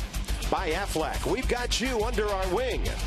And by Corona and Corona Light. Kick back and relax with an ice cold Corona and lime. Relax responsibly.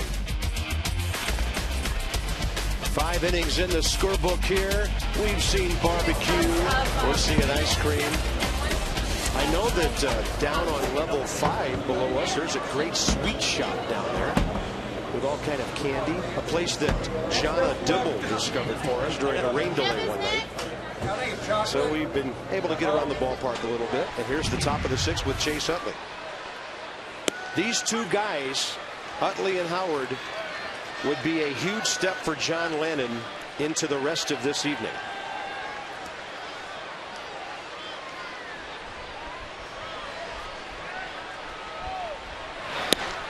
He's kept the ball inside on Utley and then mixed it away.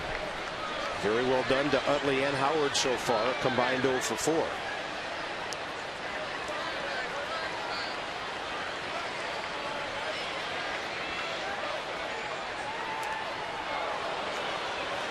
Was he swinging? See, if he's swinging, that's a strike. The ball hit him, and Mike Riley says no swing, so he's hit by a pitch. Let's see what he does here. Look where that bat goes. That could have gone either way, Rob. Yeah, even if the ball hits you, if you swing, it's a strike. I agree. I agree. The umpire at third did some kind of gyration that he wasn't swinging, that he was trying to get out of the way. That's Mike Riley, the most senior umpire in all of baseball, 33rd year. He had the plate for opening night here last year. Here's Howard 0 for 2, and John Lennon misses upstairs.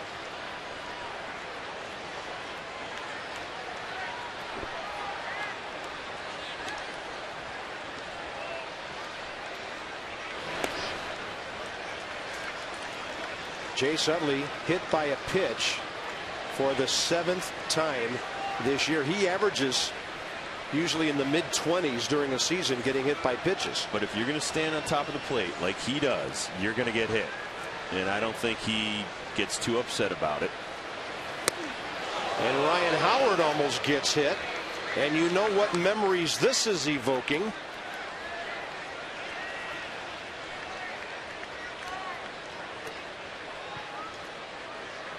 3-0 now. Look out here if you groove a fastball. And Howard thought he was getting one. That's got to be a swing. And Mike Riley says strike one.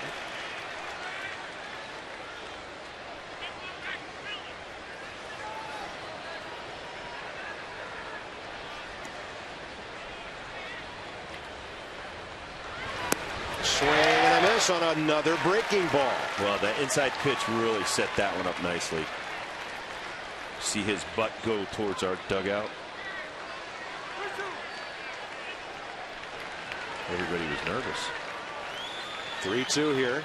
Utley holding. Howard strikes out. John Lennon fans the big guy for the second time tonight. And maybe hard for you to believe, but those are his only 2 strikeouts.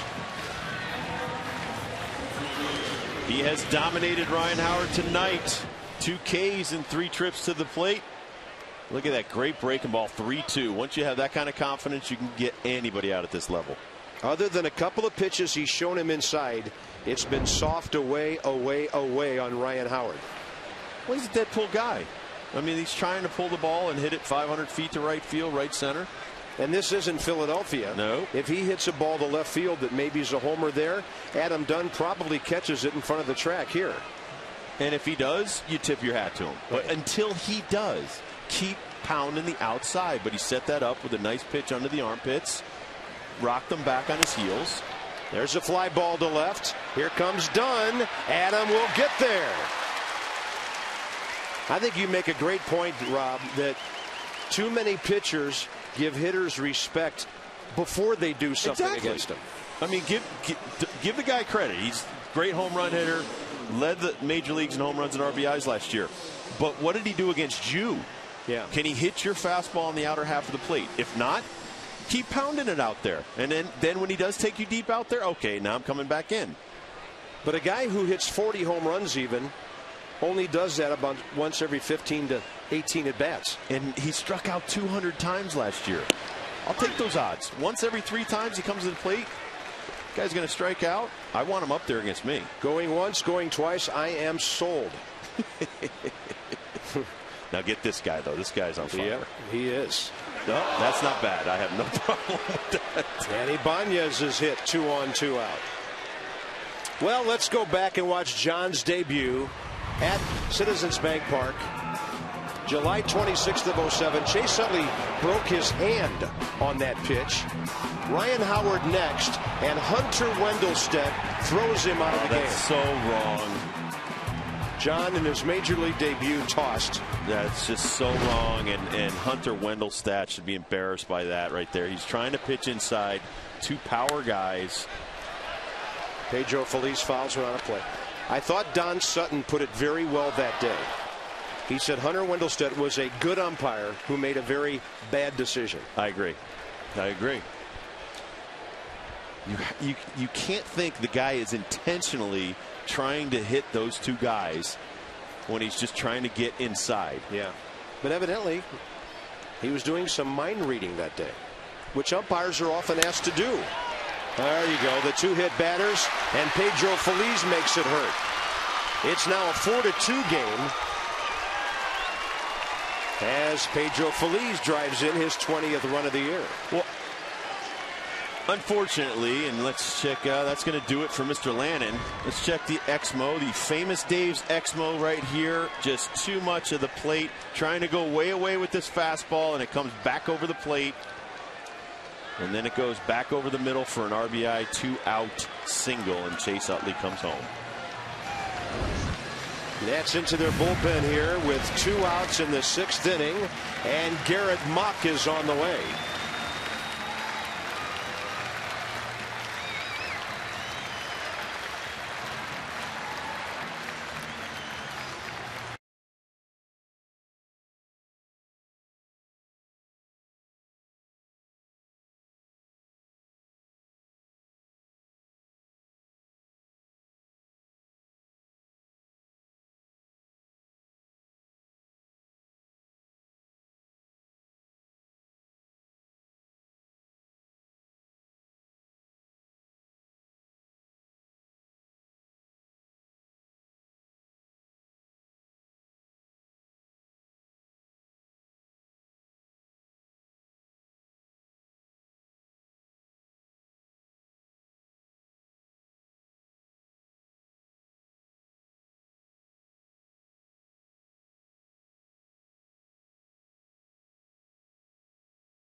copyrighted telecast tonight presented by authority of the Washington Nationals. May not be reproduced or retransmitted in any form, and the accounts and descriptions of this game may not be disseminated without the expressed written consent of the Washington Nationals. Nats will call on Garrett Mock for the 11th time this year. Nearly 10 innings, 10 hits, 5 earned runs. Control numbers so-so, 5 strikeouts, 6 walks. Well, his job here is to get one out because the pitcher spot leads off in the 6th. Exactly. Ron Vallone is up. He will see action tonight. He will. And one of the reasons is who the Phillies have on deck, though the Nats don't want this inning to go that far. It's righty-righty Mock and Ruiz, and a first pitch breaking ball low. There's one of the best pinch hitters in the league last year, Greg Dobbs, who is not off to that kind of start this year. He's 3 for 20. Ruiz up the middle, perfectly placed. It's a 4-3 game. That's unfortunate. Ball not hit that hard. Both men that John Lannon hit have scored. Well, you get behind with a breaking ball, 1-0 count, and then you come with a heater, high heater too at that. Carlos Ruiz, one of the better catchers in the major league, says, hey, thanks a lot. Drives it right back where it came from. 2 out, second RBI single of the inning. And that's going to do it for him. Yeah, Ron Vallone will be facing Greg Dobbs. Interesting, these two teams with all this power, they're singling each other into submission tonight.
Recent Nationals series at Philadelphia, where Dobbs was announced, the Nationals brought in a lefty, and then they brought in Eric Bruntlett. That's an interesting way to deal with your best pinch hitter over the last 2 years. So here's Ron Vallone against the right-hander Bruntlett. Eric Bruntlett 2 for 11 with 2 pinch RBIs, and the tying runs at second base here in the 6th. Of course, Charlie Manuel still has Matt Stairs and Miguel Cairo, lefty righty respectively, who could hit for him later in the game.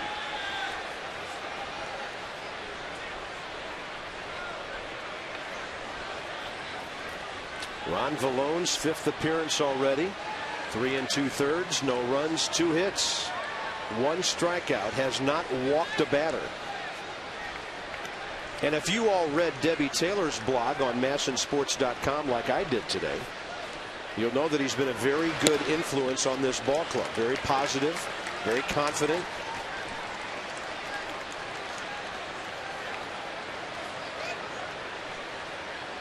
Chad Durbin, part of a Philly bullpen that's struggling right now.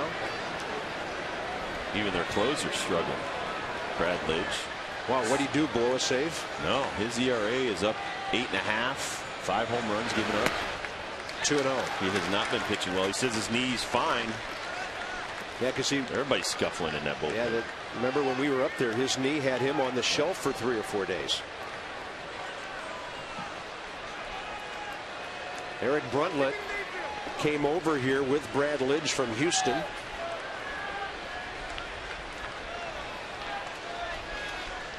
And you can argue that helped them win a championship, that trade. Oh, yeah. Yeah, when your closer's perfect for 6 months. 6.5, really. And then perfect in the postseason. This is Ron Vallone right here, 2-0. Get me over breaking ball. Phillies tonight are making contact, and that's something they haven't been doing lately. They have been striking out a lot coming into this series, and it was very surprising to see a lineup like this come into our town hitting .253, higher than only 3, maybe make it 4 teams in the National League. I mean, the Phillies are usually up top in almost every offensive category. But tonight they put the bat on the ball. They've out hit the Nats 7-5, trailing 4-3.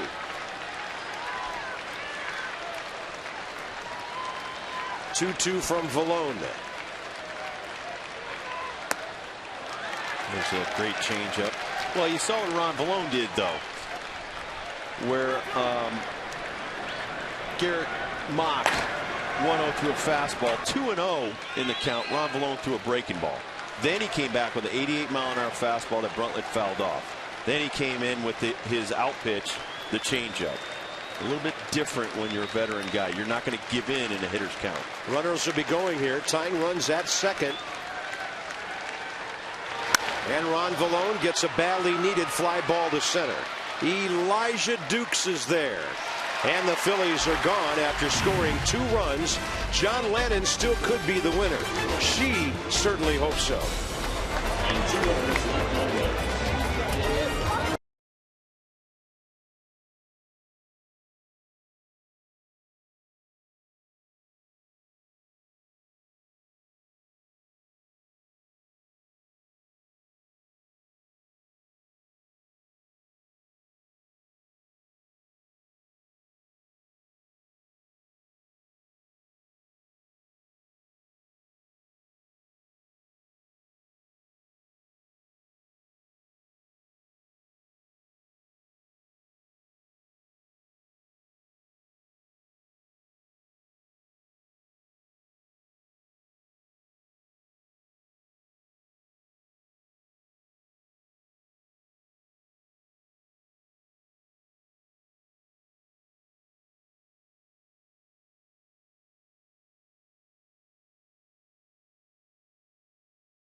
Is the big hit of the night, a 2-run single in the third.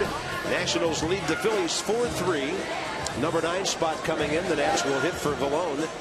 And the top of the order then as they face Chad Durbin.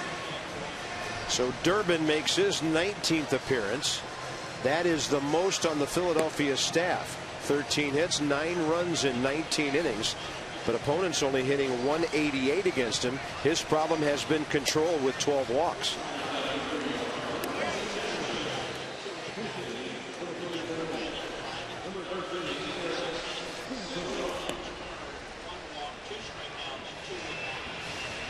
Nats will counter with switch hitting infielder Alex Cintron, who after going 0 for 19 finally got the Nats a pinch hit that you thought was a real big play on that road trip. It was a huge play until we lost the game. Would have been a outstanding moment for the Nationals in that one game. Came back again. This team never quits. Then they came back, won the next day. Just got to put together about 8 of those in a row. The wins. Cintron rips it to right field and well foul. John Lannon threw 100 pitches tonight, 58 strikes. He only had 1 walk, but he hit a couple of batters, but didn't struggle with control the way he did in Arizona. Although in Arizona, John was unhittable. Cintron starting to put some good swings on the ball, but he lines out to Chase Utley. So when the 7th inning starts, the Nationals will be 3 pitchers into their bullpen with their newest addition, Jesus Colome, throwing. Christian Guzman 0 for 3. Blanton finished with 103 pitches, 65 strikes, as he gave the Nationals 4 runs on 5 hits with 6 walks. 1 intentional, but he had a strikeout touch with 5 in 5 full innings. So if the Nats can score some more runs and the bullpen does its job, John Lannon could be a 500 pitcher at the end of the night.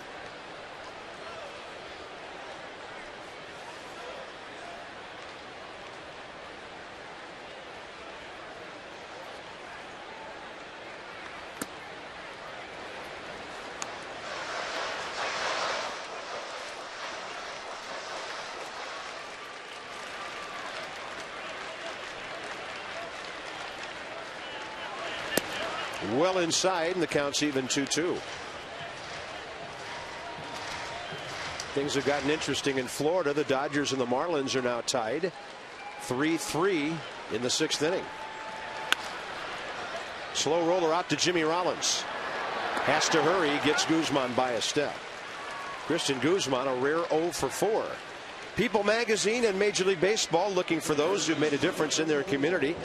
For every major league team, 1 All-Star will be honored. 30 of them total. They call them everyday All-Stars at the Classic this July in St. Louis. Go to peopleallstars.com and you can nominate your choice in your community. Casey Blake, Xavier Paul, Cody Ross, all homers in that Dodger game at Florida. And things are getting interesting. Nick Johnson just got hit. I wouldn't want to bring Ryan Zimmerman up. They just did. Well, it's a little payback right here for Utley and Ibanez, and it hits Nick in the small of the back. And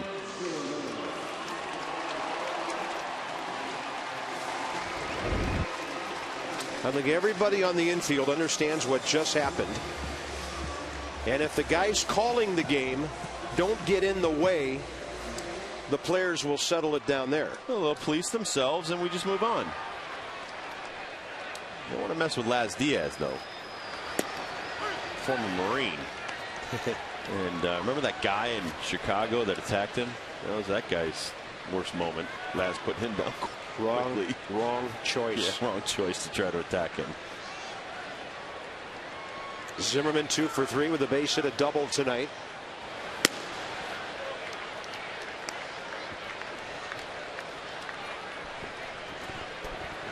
Jesus Colome's numbers at AAA Syracuse not that impressive.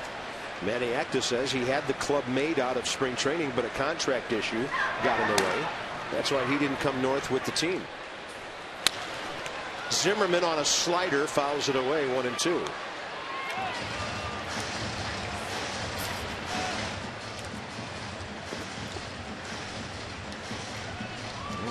Colome, like a lot of other young pitchers, he's always had a great arm.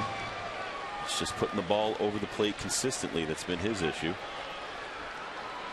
1-2 to Zimmerman.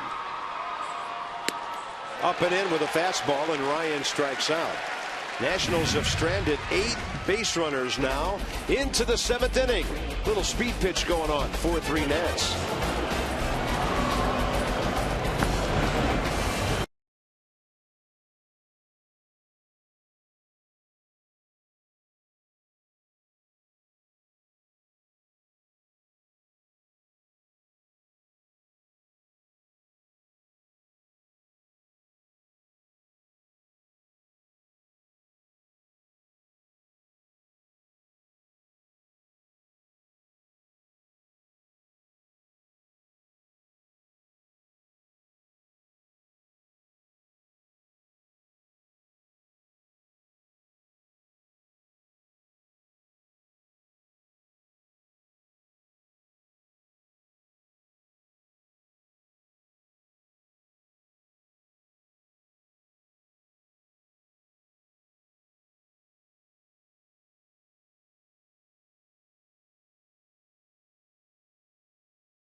But a good ball game. The bullpens will decide this one, and we see Jesus Colome now for the first time since last year. Well, and like you said, it was a contract issue. This kid throws really hard, and we'll have to see if he can throw it over the plate. That's been a problem for a lot of guys. It's like Logan Kensing. He's going back to the minor leagues, hopefully, and he'll work on his command. Mike Hinckley, he decided not to go back to our minor leagues, but, you know, all of these guys have the same thing in common. They don't want to pitch to contact. As a reliever, you got to come out, throw strikes, attack the strike zone, and try to make them hit your pitch. So we'll have to see what Jesus Colome can do right now and try to help win this game for John Landon and the Nationals. Because you're not going to score 6 or 7 runs and get 12 hits every night. No, you know, and the big thing for relievers is strikes. Throw strike one, get ahead, then go to your out pitch, your bread and butter. But come in and attack the hitters. They're not all as great as you think they are, and that's been an issue with our bullpen so far this year. They keep giving the hitters way too much credit, and then when they get into crunch time, they'll hang something up in the air, and it usually leaves the ballpark. And because the Phillies sent so many guys to the plate, 7 of them in the 6th inning, the lineup recycles itself right up to the top, and Jimmy Rollins here in the 7th. It's not just about throwing hard. Location. Get it over. Get ahead. Get them out of there.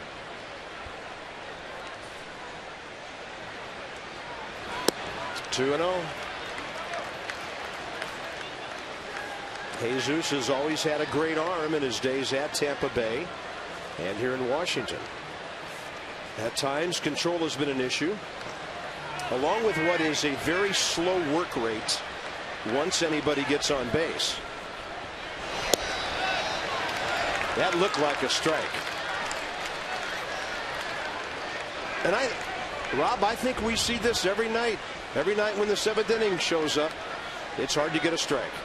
Well, he's kind of a sidewinder. He slings the ball, and so the ball kind of dipped a little bit at the end, but first 2 were so out of the zone, he didn't get that pitch.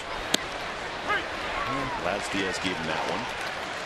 Here's the thing, too, Bob. When people know you're a strike thrower, they get in there and they dig in because they know it's going to be tough work to get a hit off of you. But if you're not, they're going to stand up there and just wait until you throw something or make a mistake and wail on it.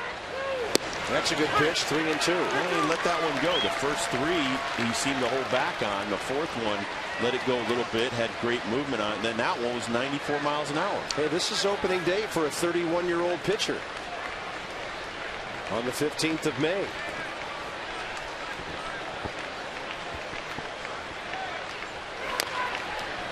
Too bad it went foul. Threw him another strike.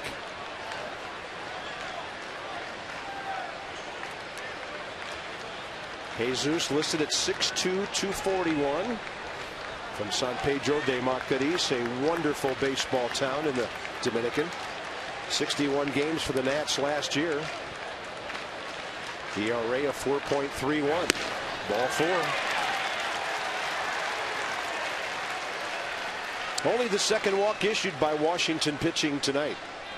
Ask about the Nats at massinsports.com. All right, Rob, why do they call it the bullpen? From Vince in Fredericksburg. It goes back to when baseball really started. They were in the fields and they saw all the bulls in a pen. And once they started putting relievers down there on a bench and put a fence around it, it reminded somebody somewhere of a bullpen where they put the bulls. And that's why they call it a bullpen. Nice. Actually, I have no idea. I just made that up. I thought it had something good, huh? I thought it had something to do with all the conversation that takes place down there. You know, that's a good one, but I never really thought about that. But we used to always send bat boys after the bullpen key. The key to the bullpen. Yeah. And that kid would run around for so many innings until he just would come back all upset. Where's the key to the bullpen? After you told him, go ask the umpire, go ask one of the managers, go ask. Oh.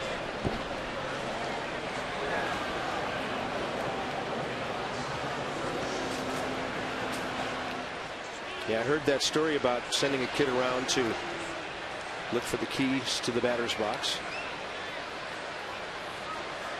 The origin of the bullpen used in baseball is being debated, but there is one unanimous view in use shortly after the turn of the 20th century. With the runner going, a strike. Throw is on target but late. And Jimmy Rollins has his 3rd steal of the year, the 298th of his career.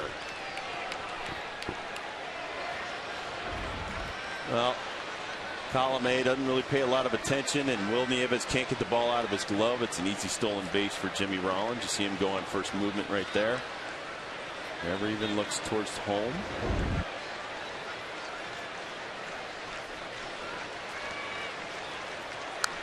They converse about what their signals and signs will be. There's one interesting theory. During the Civil War, the Andersonville prison camp featured a bullpen, and evidently that's where they put the bad guys. Or nasty boys, as it were. Hey, I have no problem with that. The bad guys should go out to the bullpen. That's a real good approach to hitting by Shane Victorino. That was outside the strike zone. And because of the walk now, the Phillies have 1st and 3rd, nobody out. Colomé tried to show him a fastball away, and Victorino showed the way to left field. Maniacta will show Colomé the way to the showers. I think you would have to say that of all the bullpen guys recently, one guy has been able to get people out almost every time. That's been Ron Vallone and few others.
Bank PNC leading the way.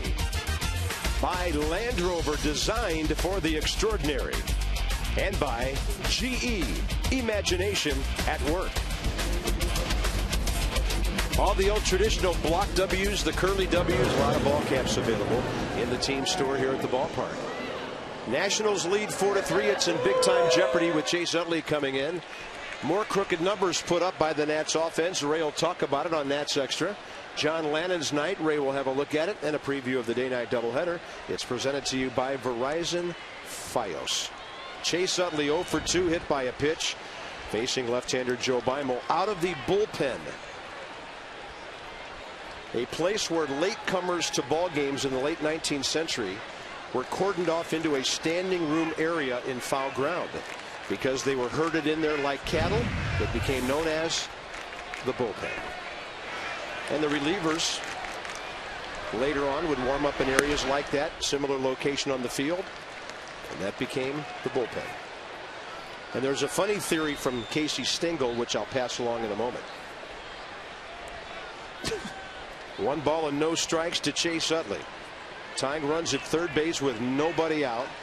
The Nats will concede a run to get a double play, unless back to the pitcher, Johnson or Zimmerman. Casey Stengel once said the term might have been derived from managers getting tired of their relief pitchers, quote, shooting the bull in the dugout and were therefore sent elsewhere. That one I can believe. But they shortened the word to bullpen. You figure the rest out. I don't know about that. I like the one where they herded the people in that came late to the ball game, because didn't back in the day, if you came in the 7th inning, they opened the gates and they let you in for free. Yeah. So I'm sure, like during the Depression and things like that. Utley pops it up foul. There are examples of some stadiums on days when the crowd was overflowing. They would stretch ropes around the warning track, and fans would actually stand on the field behind the ropes to view the ball game because there were no more seats. And the owners, they didn't really like turning people away who were paying customers. Yeah, here was my theory, and it's very close to this one. It says the resemblance between the cages where pitchers warm up. I'll tell you the rest in a second. Here's a pitch by Beimel. Utley fouls away a breaking ball. And where bulls are kept before being sent charging into the bull ring. Well, there's a lot of parallels there. And who's this Mo Berg guy? He's like the head of Linguistic Society of America. How would he know what a bullpen is? Is he ever a pitcher? I don't think so. Shooting the bull. 1-2 to Utley. Target away.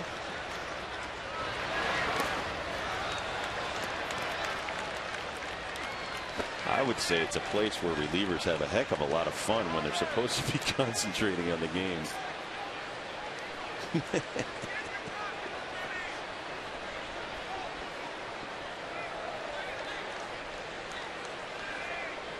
What was sad is while I played in Cincinnati, we didn't have a bullpen. The mound was outside the dugout, but we did not have an actual place of our own, so we just sat at the end of the bench. At the end of the, yeah. 2-2. Utley strikes out. Joe Beimel slips one by him for a very big first out here in the 7th. That was huge. Huge. Chase Utley strikes out for the 23rd time this year. 2-2 pitch right here, just perfectly placed. Looked like a little cut fastball or maybe even a slider. I think it's a cutter. Outer half of the plate, and just slides, like Bob said, right on the outside corner. And I think Chase Utley was trying to put that over the bullpen with that swing. He wasn't trying to put that 2-strike pitch in play. And here's Ryan Howard, who John Lannon struck out for his only 2 Ks of the night. Both swinging on breaking balls away. And if you see where Howard sets up, you could see how he could be susceptible to that. He is not Chase Utley. He is way off the plate. Beimel wants a piece of Victorino, something bad. Jimmy Rollins is doing a lot of jockeying down the third base line. He's taken a big secondary lead. When that throw goes over there, he was probably a third of the way down the line. If the Nats make any kind of mistake, and Beimel did throw one away in San Francisco the other night, Jimmy Rollins would score. Pass ball up to Chase, or rather Ryan Howard, on the first pitch of this at bat.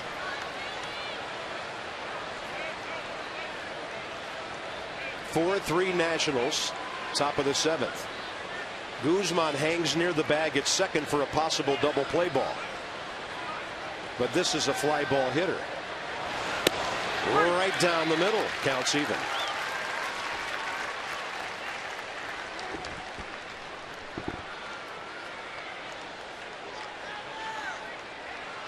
I think you'd call those mediocre numbers for a Ryan Howard with runners in scoring position. Yes.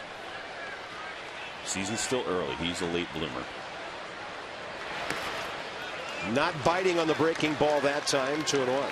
Well, and Worth stole home the other night or other day against the Dodgers on the throw back to the mound. Russell Martin lobbed it back, and Worth was halfway down the line and then just took off, and there was no way the pitcher could catch the ball and return it to Russell Martin in time. So it wasn't off the pitcher, it was off the catcher. Oof.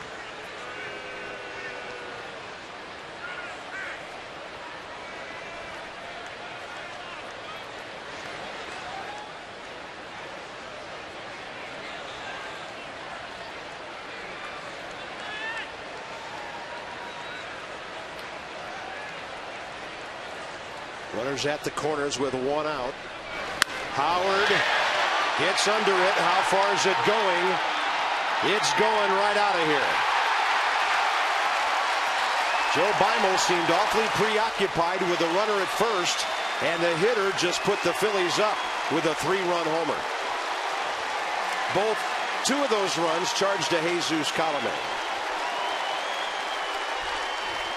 You give him something he can reach, it's going a long way. And Joe Beimel now, in his last 2 appearances, has given up 2 3-run homers. Well, there's a fastball in and up. And Ryan Howard is so big and strong, he just basically hits this ball a mile.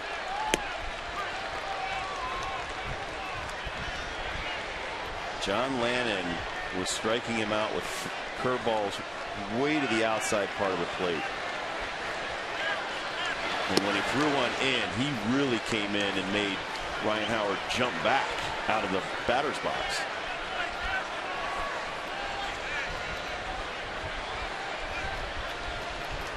That is a kid you cannot make a mistake to. Worth is 0 for 2 with a walk. Phillies hit their 45th homer of the year. Howard's, it's only his 7th. But he sure seems to hit the nets.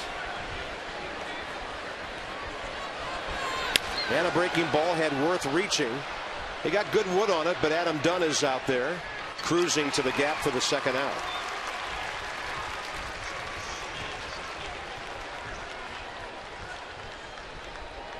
Well, he strikes out Chase Utley, then he gets Ryan Howard. Bad breaking ball up and away. Fastball away for a strike. He comes back with a breaking ball in the dirt. And he's going to throw a fastball in. Wasn't fooling anybody right there with Ryan Howard waiting on a fastball. Got what he was looking for. Wasn't going to swing in another curveball. Something is wrong with Elijah Dukes. Mike McGowan, assistant trainer, on his way out. Dukes acting like he might have pulled a hamstring. Yep. That's not good. Left leg. He kind of pulled up short on that fly ball. Adam Dunn had a long run to get to that ball and did so without a problem, but Dukes is gripping his left hamstring. Let's check this out in real time.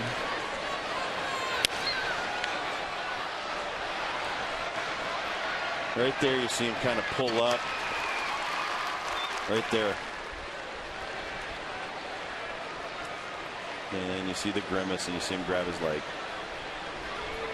Willie Harris will go to center field. Second time in a week the Nats have had to pull a defensive player off the field in the middle of an inning. Jesus Flores last Saturday.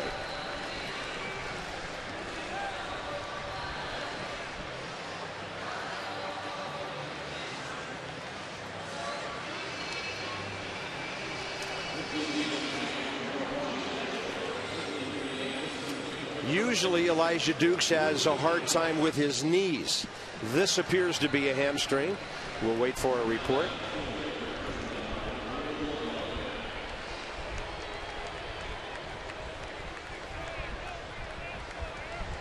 And the batter, Raul Ibanez.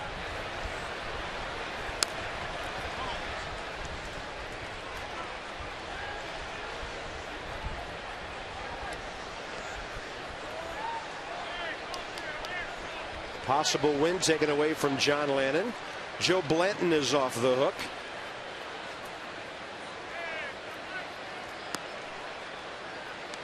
Scott Air, and the Nationals really hammered him.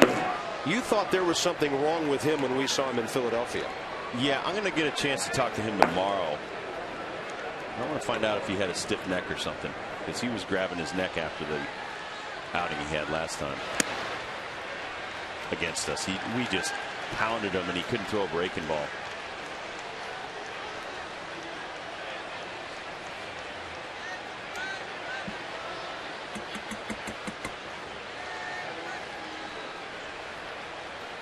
A 1-1 pitch. Beimel, a breaking ball, hanging, hooked into right field. And Raul Ibanez is unstoppable. He's on base for the 4th time He's 3 for 3 tonight.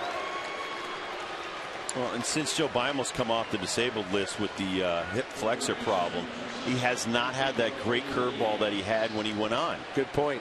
I mean, it's just it's non-existent. In San Francisco, it wasn't there, and that pitch right there was a little flat. By the way, Raul Ibanez, when the Nationals were in Seattle last year, was 3 for 13 with 1 RBI in a 3-game Nats sweep on the road. They're only one of the 08 season.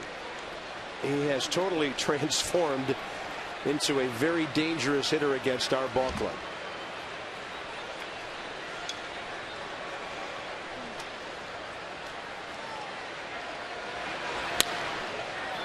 This ball will be foul and out of play.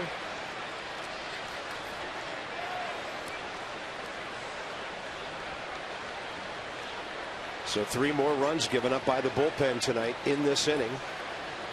Colome responsible for 2. The leadoff walk set a real bad tone for the rest of this inning. And then he had Victorino 1 and 2 when Shane flipped a little base hit into left field. Can Nick get there? Yes, he can, but he can't hold on. Very difficult play right back over his head where he was looking.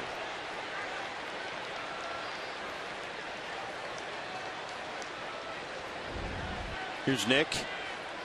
It's a tough play to make as the ball is going over his shoulder, and then he swipes at it.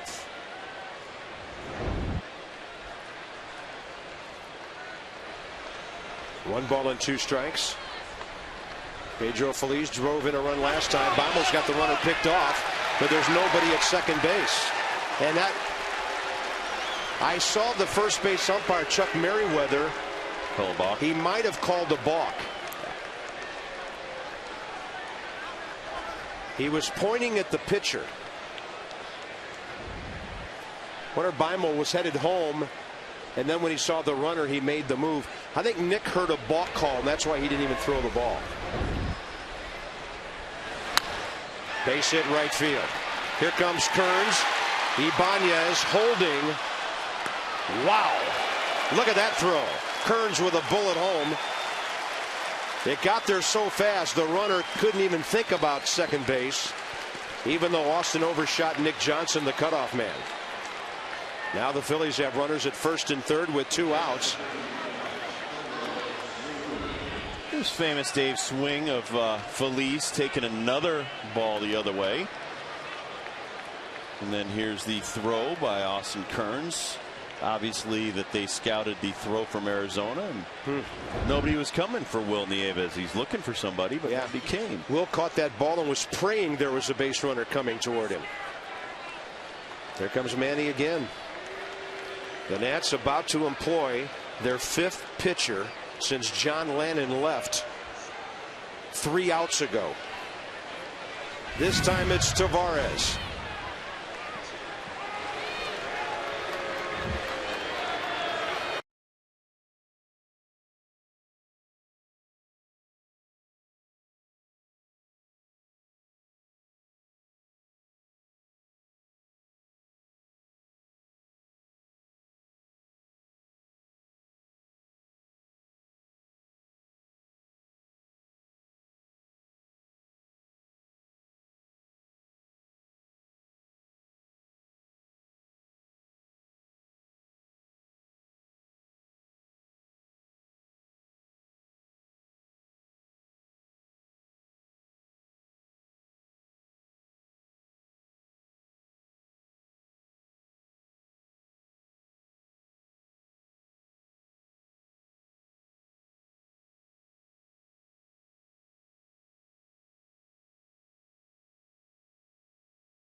And let's have a look. I think you'll be able to tell from this angle that a definitive balk call was made by Laz Diaz, the home plate umpire. If he crosses the rubber, which he did right there with his foot, it doesn't matter what he does at this point, it's already a balk. Here's the rubber. Watch his leg go across that rubber. It's an immediate balk. Can't break that plane. Which means, of course, a step toward home plate and not first base. Yeah. But what they teach you as a left-hander is if you do cross that plane to keep walking towards first, and you saw Joe after he made the throw, it's called a balk move, and you keep walking towards first to sell it. And then a base hit by Feliz because of Kern's strong throw. Ibanez could not score. Julian Tavares tries to keep this a 2-run game if he can get Ruiz.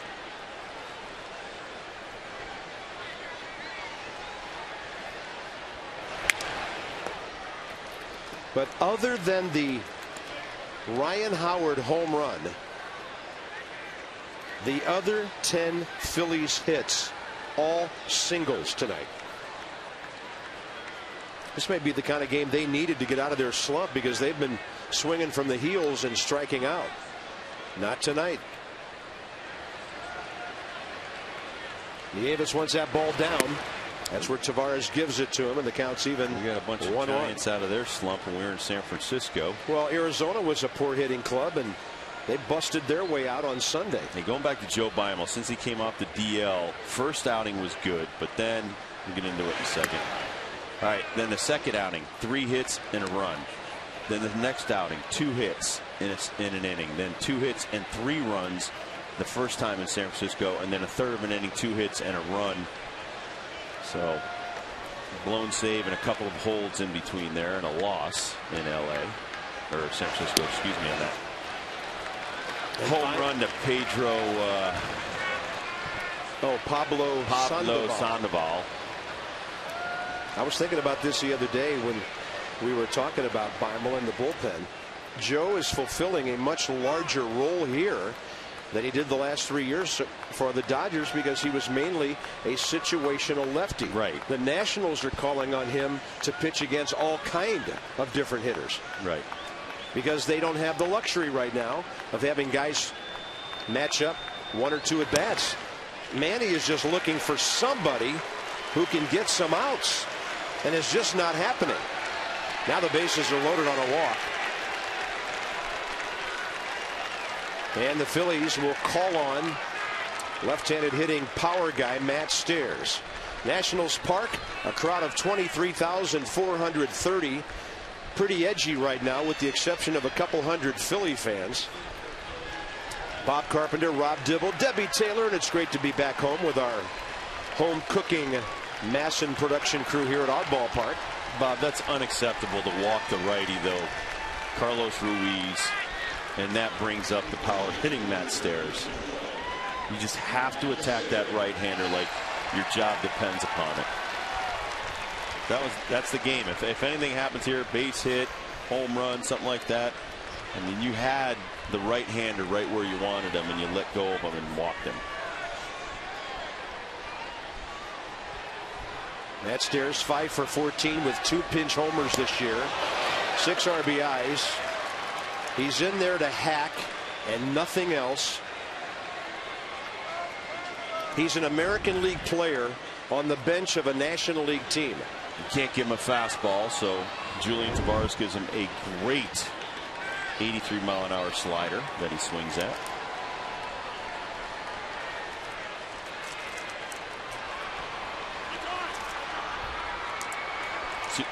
What's happening is Matt Stairs is hoping you hit his bat, Bob. If you hit his bat, it's going to go out of here. Yep.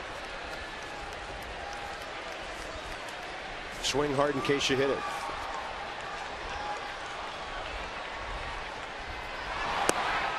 Off-speed delivery, 1 ball, 1 strike. Ibanez 1 out after the Howard homer. Singled, went to second on a balk, held it third on the base hit by Feliz. And then when Tavares came in, Carlos Ruiz coaxing that walk, bases loaded, 2 outs. 3 runs already in. Phillies lead 6-4 here in the 7th. Breaking ball bends inside. And if you have to challenge this guy, look out.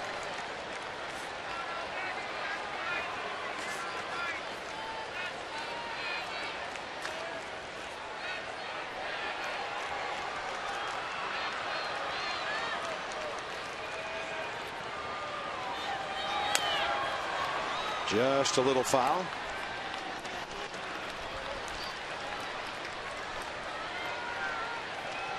They saw each other over in the American League a time or two.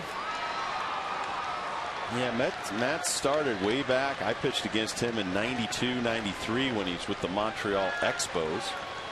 '92 his first year. Yep. Then he went Boston, Oakland, Cubs, Pirates, Royals, Tigers, Royals, Rangers, Blue Jays, and now the Phillies. Collected a few jerseys along the way and an awful lot of home runs. 256 career homers. And a 2-2 pitch with a target inner half. Tavares missing his spot. I wonder if he missed the plate. Will Nieves had to switch over to his left. Sometimes the umpires don't give you a strike because the catcher had to move. Let's check our box out. Just falls off the side of the pitch track. Bases loaded. 3-2 pitch coming.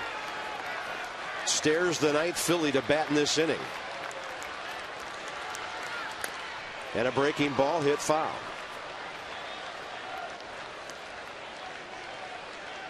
Well, what does Julian have in his bag of tricks right here? Because he knows he can't throw a 3-2 fastball with the bases loaded.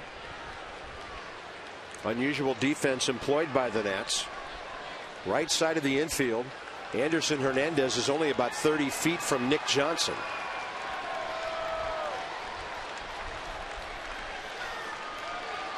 Swing and a miss. Off-speed pitch, 80 miles an hour, and that will keep it a 2-run game, but the Phillies come up big. Ryan Howard, a 3-run homer.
A beautiful baseball night. Right now it looks a whole lot better for the Phillies, who've scored 5 runs in the last 2 innings. Let's pay off our trivia. Jason Worth, a team record 4 stolen bases. Which 2 Phillies did he join?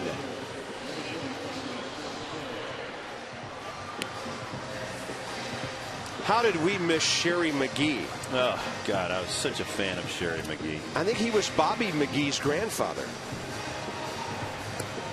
Gary Maddox, or Maddox as he was known.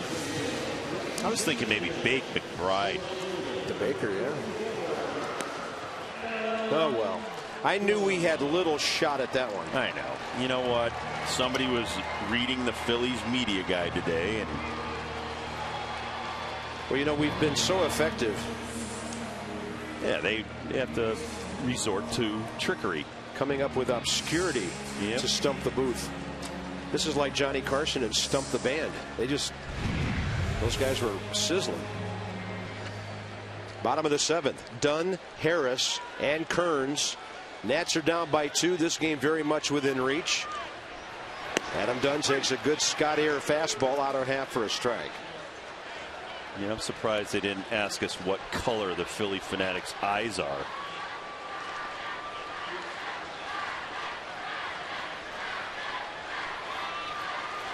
Adam Dunn, 3 walks tonight.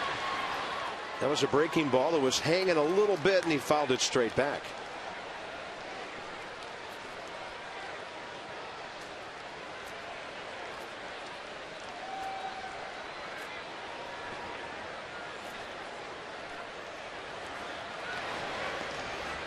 Oh, 2 to Dunn.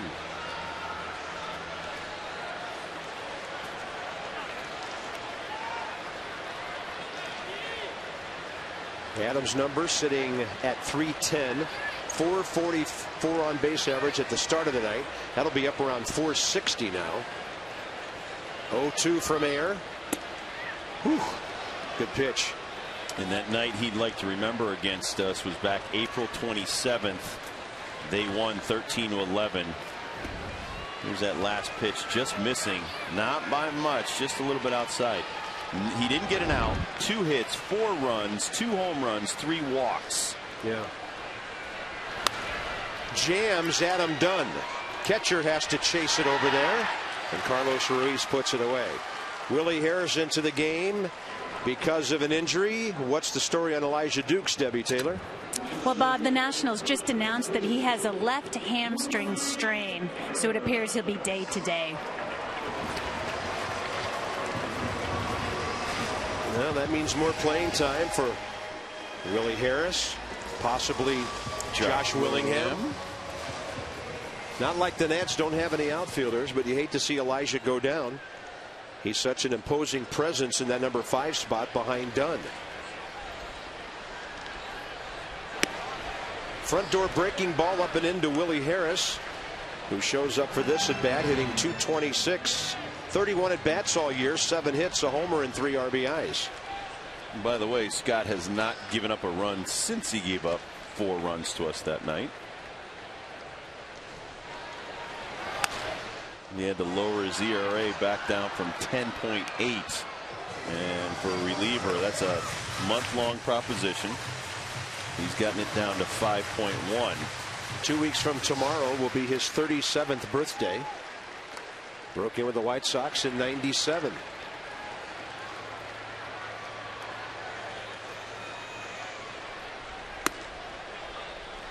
Good man. I met him down in Alabama with the Birmingham Barons, riding on the Michael Jordan bus. I spent a couple of weeks down there rehabbing down in AA with the AA affiliate of the White Sox. I got to do a couple of minor league games down there with Michael Jordan during the work stoppage in '94. Willie Harris hits that ball pretty well the other way, and it is chased down by Raul Ibanez at the track. Got a lot of Philly fans here. I don't like that. You remember who Michael Jordan's manager was down there? Oh, I'll have to think about that. Terry Francona. Yeah. Thank you. Ibanez doing it all for this ball club on our famous Dave's Exmo. Famous Dave's Exmo. I tell you, Michael Jordan was fun to watch from second to home on somebody else's hit, but he sure couldn't hit a lick. He was the tallest banjo hitter I ever saw. And so Charlie Manuel is just calling somebody out of the bullpen. Nobody's even loosening up, and Air's out of the game. Well, the tallest guy out there is Ryan Madsen usually. Don't know if that's him. And here comes a new reliever. 2 outs, nobody on, bottom of the 7th.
from Section 101.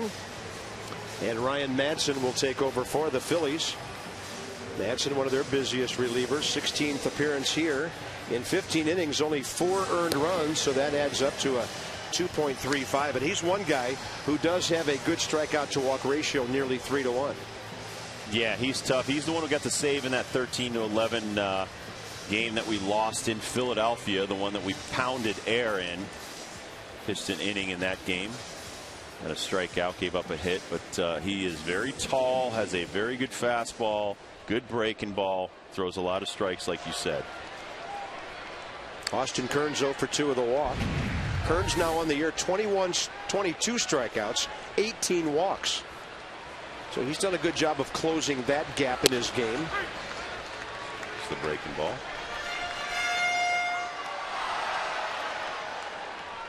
Nothing fancy. You're going to throw a breaking ball for a strike, just lay it in there. Make sure it's a strike. Austin nearly double the amount of strikeouts to walks last year in his 86 games. 1 o'clock. First game in the day-night doubleheader tomorrow. Johnny and Ray at 12:30. They rejoin us at 6:30 for game 2 at 7 o'clock. Unless game 1 is still going on. You never know when bullpens get taxed on a day like tomorrow. But it is Scott Olson and Brett Myers in the first game, so I'm sure no such thing will take place. See, Rob, I'm jinxing it for you here, so it will not happen. You know what? Our bullpen just gave up 3. I don't know how much more jinxing we can do. We should try to put the hex. Let's get a witch doctor to put the hex on our bullpen. Ooh, ee, ooh, ah, ah. 1-2 to Kearns. That's a fair ball. Nats gone quietly in the 7th. Phillies bullpen pretty good so far. Haven't given the Nats even a base hit. 6-4 Phils.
Ibanez continues to plague our pitching staff. 3 for 3, hit by a pitch. He scored a couple of runs. And Ryan Howard, the big blow, the 3-run home run in the 7th inning. So right now they have a 6-4 lead over us. 11 hits for the Phillies and 5 for the Washington Nationals. Here's Jimmy Rollins to face Julian Tavares. Jimmy Rollins 1 for 3 with a base hit and a walk.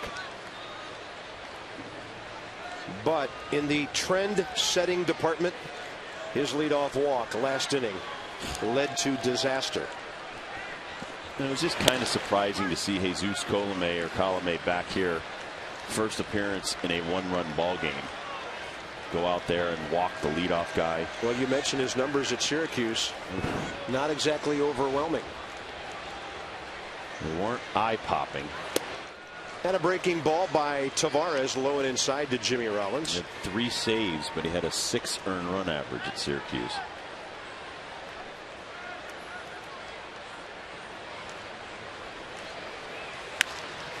Zimmerman right there. He was playing shallow. You have to against Jimmy Rollins and his speed. That's how the 8th inning gets underway. Follow the Nats on your iPhone and iPod Touch with MLB.com At Bat 2009, featuring play-by-play video highlights and live audio. Visit Nationals.com on your iPhone or iPod Touch to purchase.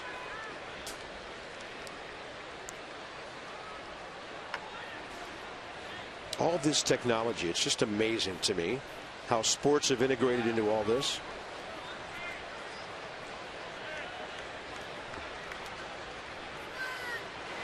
It'll be no time at all before somebody comes up to us and says, you guys really looked good on my iPod last night.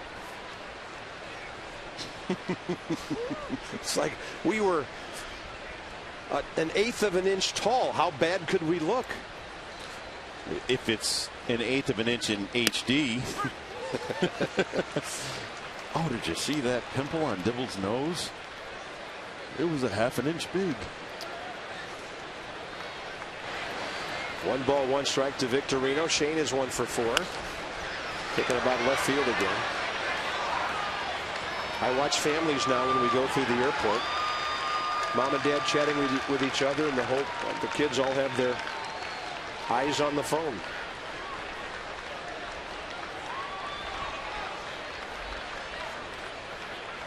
One and 2 to Victorino. Utley next here in the 8th. Breaking ball, base hit. He went 0 for 3, but you knew that Shane Victorino would do something to irritate the Nationals before the evening was over. He's now hitting about .320 career against our club.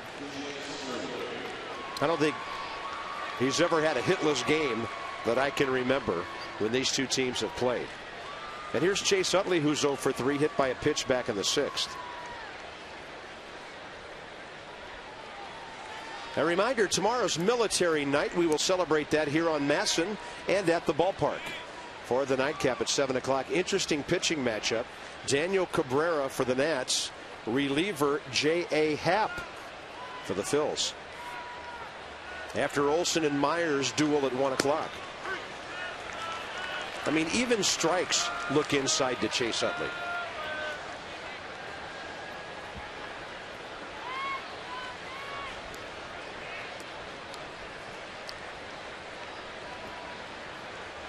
Hit by a pitch for the 6th time this year.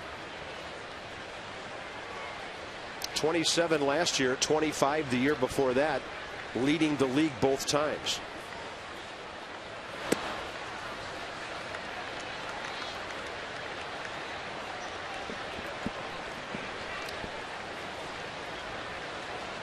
Just over 2 years ago, signed a 7-year contract that'll take him through the year 2013. Into his 35th year.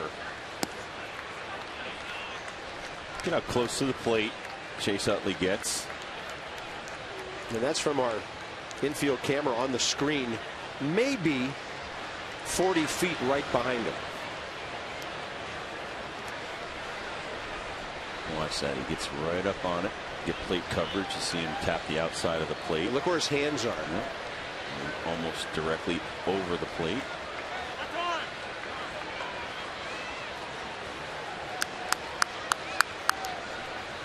To me, this guy is the brains of the operation for the Phillies.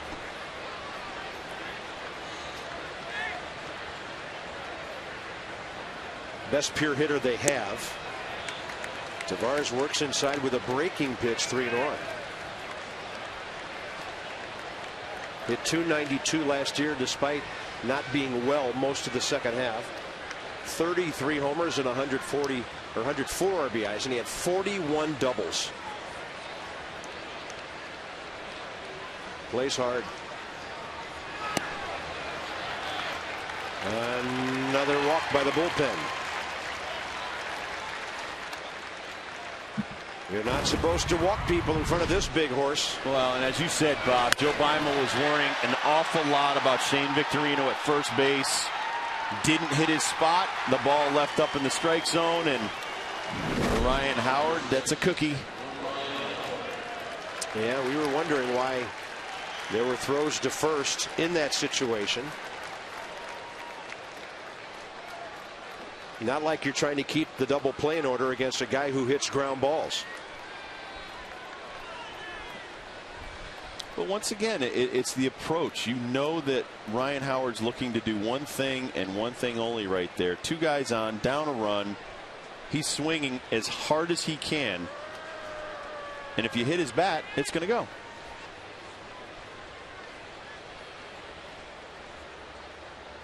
So it's better to throw a fastball 6 inches a foot off the plate, so he has to beat you to left field, than to throw something on the inner half that if he pulls it, it's out of here. Yeah.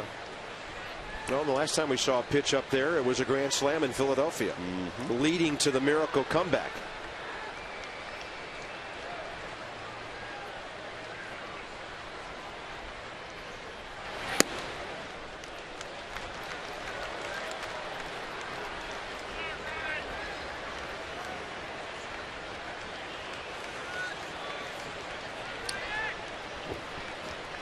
Jason Worth next here in the 8th. 2 on, 1 out.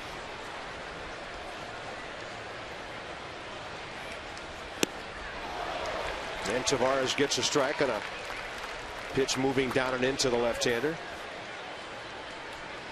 Let's check out the pitch track. Just drops right at the bottom of the box. That was off speed. Not going to hit that.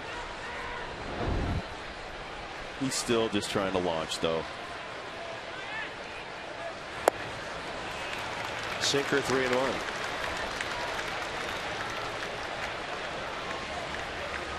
One thing I used to listen to in the dugout the most was hitters talking about extension, getting full extension of their arms. So if you're not going to tie their arms up, put it so far away that if they overextend, they have nothing to drive the ball with but their arms.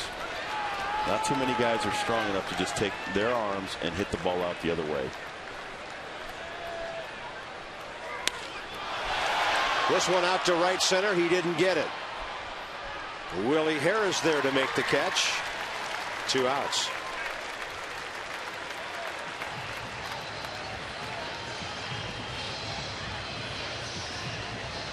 I'm just looking back through the scorebook, trying to remember if the bullpen had a 1-2-3 inning lately.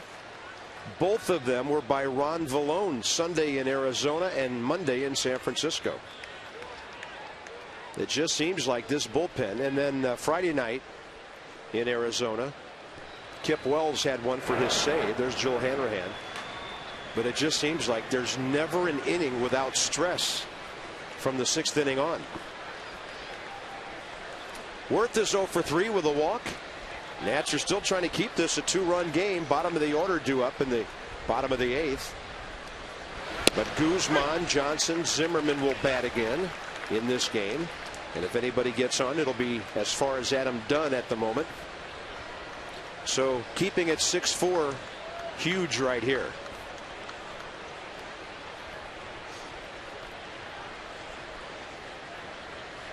Well, I watched a video today on Steven Strasburg striking out 23 batters in one game.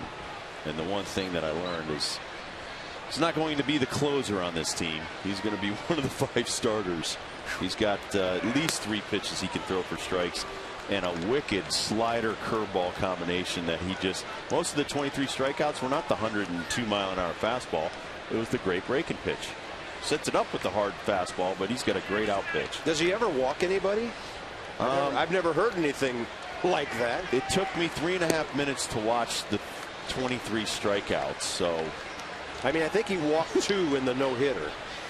And you can live with that. But I mean, he's not going to come in here and turn the bullpen around by one man. I mean, it's going to be a collective effort. They have to go out and decide collectively that they can throw strikes and get guys out.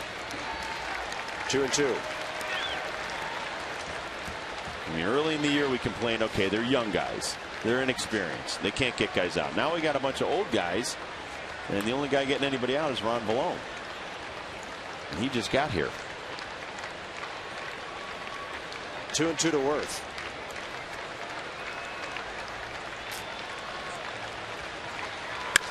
Breaking ball hit hard. Zimmerman has it. And a flip to Hernandez. The Nats are out of the inning. Anderson Hernandez will lead off in the bottom of the 8th. He's been very good getting on base lately. He has to act like a leadoff hitter here. 2 innings to go for the Nats bats.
Game 1 of the day-night double dip tomorrow. Scott Olson's got to get that ERA down from 7. Got to get the wins up from 1. He'll take on Brett Myers. 2-2. 4.81 ERA. Hard thrower, aggressive, goes after people. And we'll get you going at 12:30 with Nets Extra. Johnny Holiday and Ray Knight having some brunch out in left center to get us ready for that one. Anderson Hernandez 0 for 2 with an RBI walk. Will Nieves 2 for 3. The Nats do have a left-handed bat on the bench, but it's Josh Bard. They might go with a right-hander, Willingham. Managers are reluctant to use their backup catcher, and that's a bunt in the air to the pitcher. Easy out.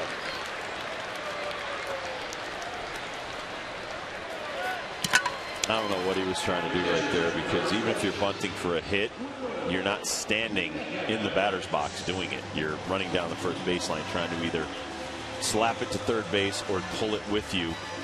Called a drag bunt. Hernandez 0 for 3 tonight. As a pitcher, that's a gift. You're going, hey, thanks. Jim Riggleman a word with him.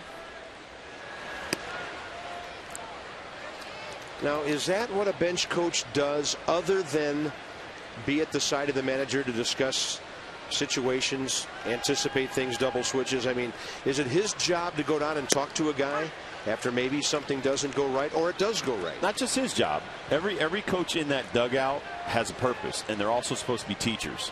And you try to teach a youngster like Anderson Hernandez and explain the situation, the time of the game, why you don't do something like that. You know, why you know, when you're thinking we only have 6 outs left, you just used one of them to bunt it back to the pitcher. You know, that's the kind of stuff that, yeah, Jim Riggleman, it's his job. It's also Marquise Grissom and Pat Listash, and also Manny Acta. If Manny Acta wants to walk over there and say a few words, he can do the same thing.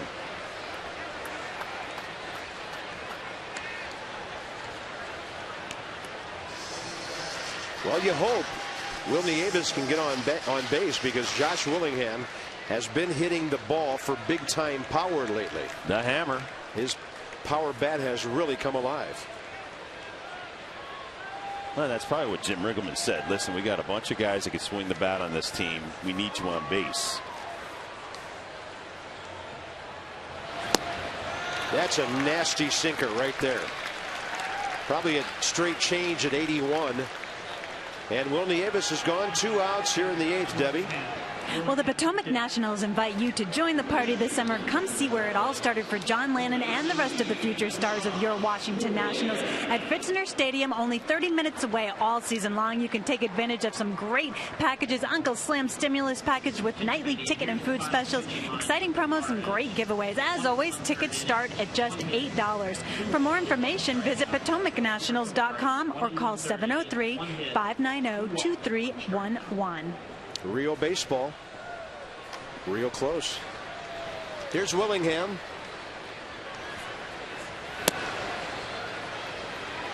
Josh has also been known to homer when the Nationals are more than 1 run behind.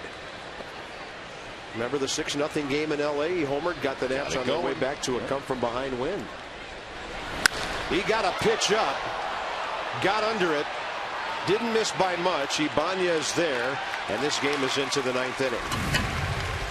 6-4 Phillies, 1 inning to go.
Hey, we're back home.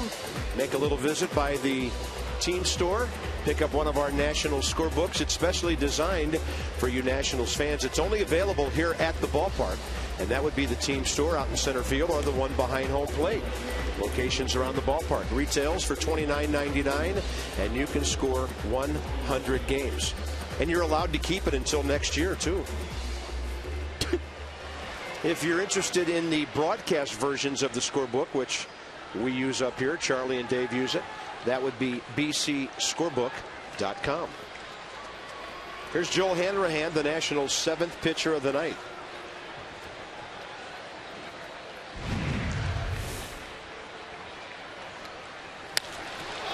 And going up there, slapping the ball is Ibanez. Stop the presses. He made an out after being on base 4 times tonight. He didn't miss a homer by much. The only eligible pitcher left out there is Kip Wells. Oh, Kipster. Looks like the Maytag repairman back there. They do have a monitor that they can look up and watch game coverage on.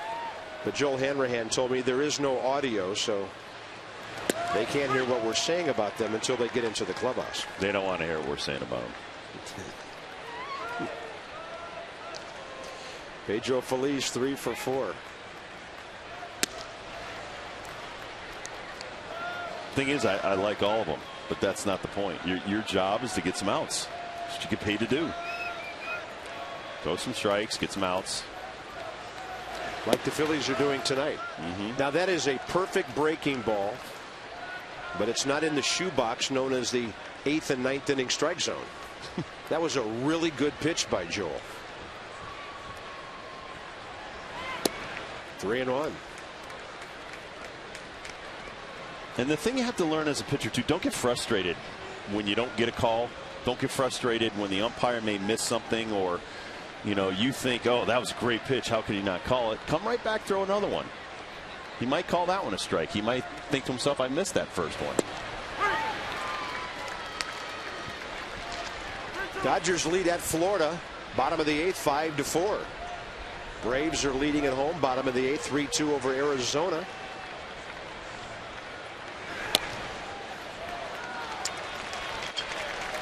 Fifth walk issued by the Nationals tonight.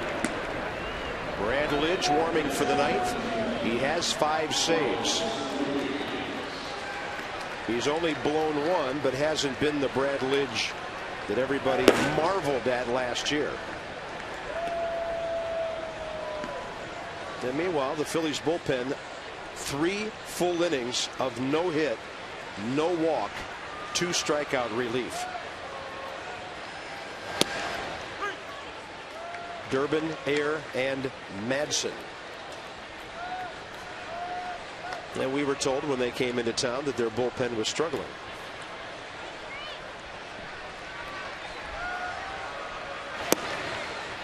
Joel is close with that breaking ball, just a little bit low, 1-1.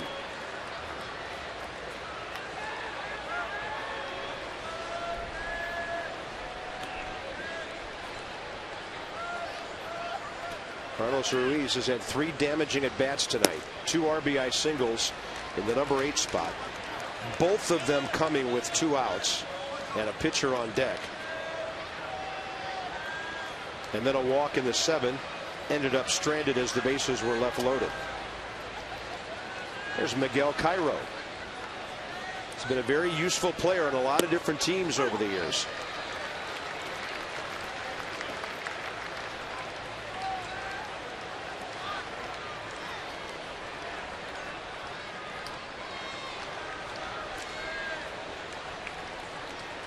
And a 2-2. That's an emergency hack. By the way, for the Nats, bottom 9, Guzman, Johnson, Zimmerman. If anybody gets on Dunn, vital for Hanrahan to keep this a 6-4 game.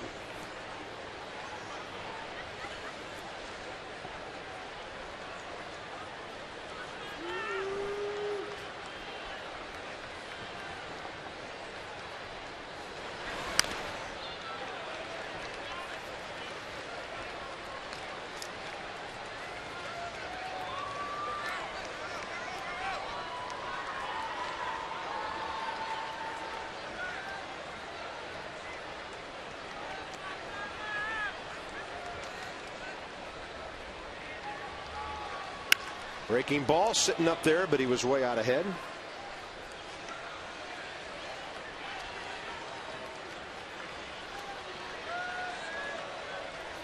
Rain affecting play today in the Midwest. Houston at Chicago rained out today. St. Louis scored 2 in the bottom of the 1st against Milwaukee about 2 hours ago, and now they've been delayed by rain ever since. Hanrahan keeps throwing strikes, and Ruiz keeps spoiling them.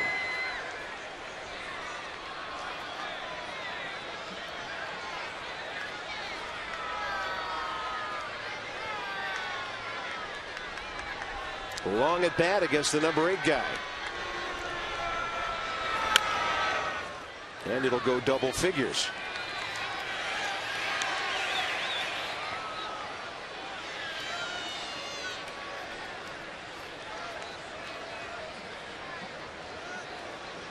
Baltimore at Kansas City also delayed by rain.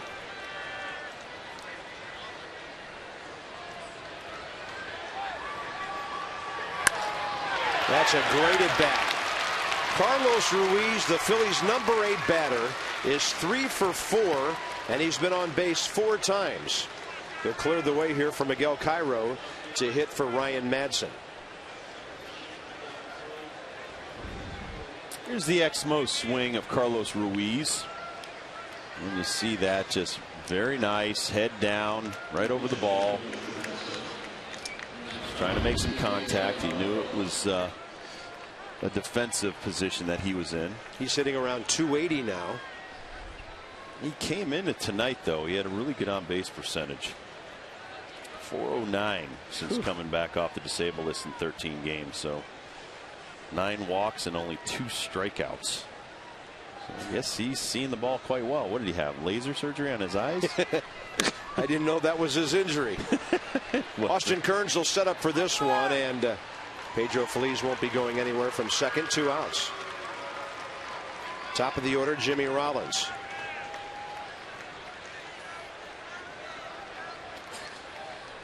American League final in Toronto won again 8-3 over the White Sox. They're now 24-14.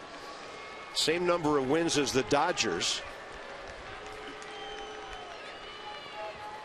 And that's the only final in from the American League tonight so far.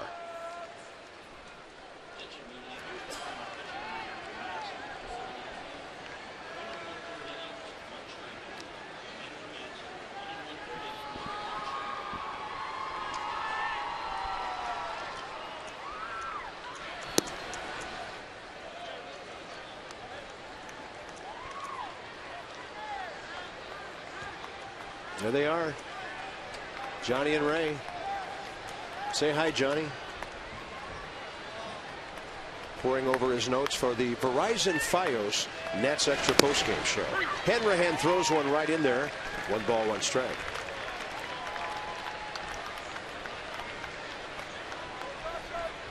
Johnny's getting his game face on.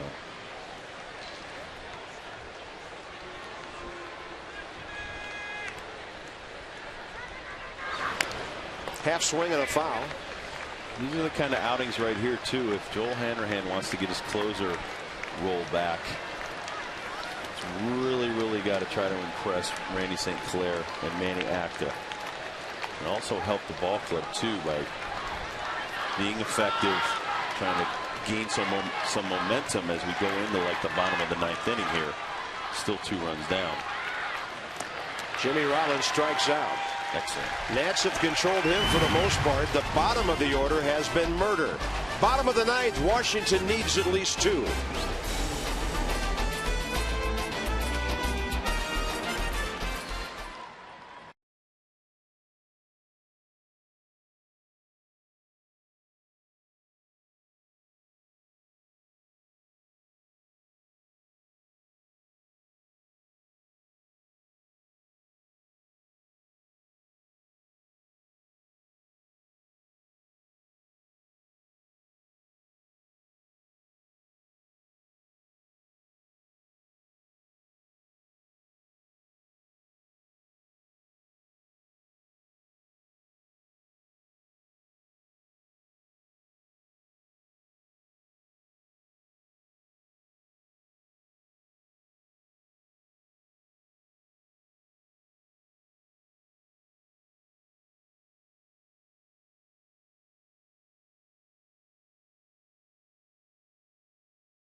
The pitches, we ended up using 4 pitchers to record 3 outs.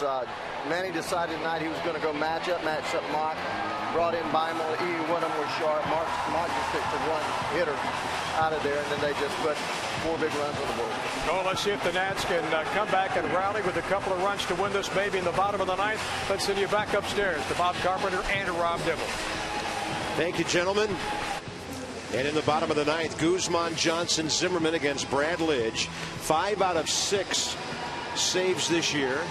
169 career, including 41 when he was perfect last year. In 72 appearances, a 1.95 ERA, couple of wins. And I'm not sure there are 2 or 3 relievers in baseball history who had a better year than he did. A lot of them didn't win a World Series. No, Eric Gagne, who I think recorded 84 straight saves over 2 different seasons. didn't even win a world championship. So that is one of the most impressive feats probably ever done by a short man. Yeah, the stats are nice, but if your team doesn't win the big prize, and that's what Lidge and the Phillies were able to do last year. No, and I think Brad hurt himself in spring training. He says he's fine, but you know, his stats don't back that up. He's got a bad knee, the same one he had surgically repaired. 14 2/3, 20 hits, 5 home runs, 9 walks. Hitters are hitting .317 off of him this year, so he's not the same guy he was last year. And the Phillies, a .500 ball club so far, have not had that many pure save situations like they do tonight in this 6-4 game. Guzman is 0 for 4 with 2 strikeouts, and he's 0 for 5. One pitch, Chase Utley throws him out.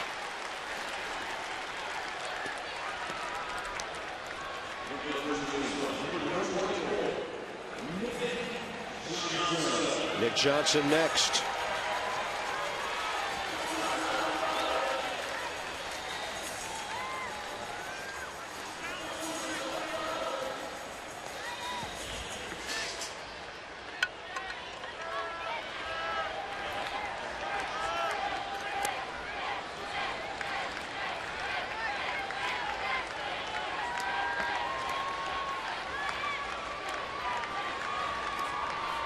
And we all know what the Nats fans want to see. Somebody on base for Ryan Zimmerman.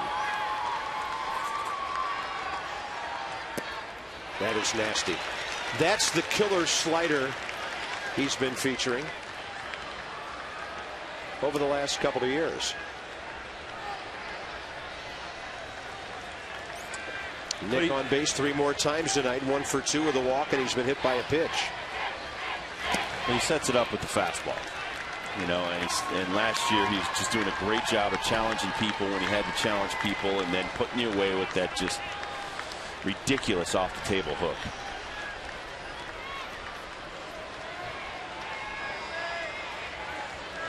Two and 1 to Nick Johnson. Walks as good as a hit right here for the Nats, down by 2.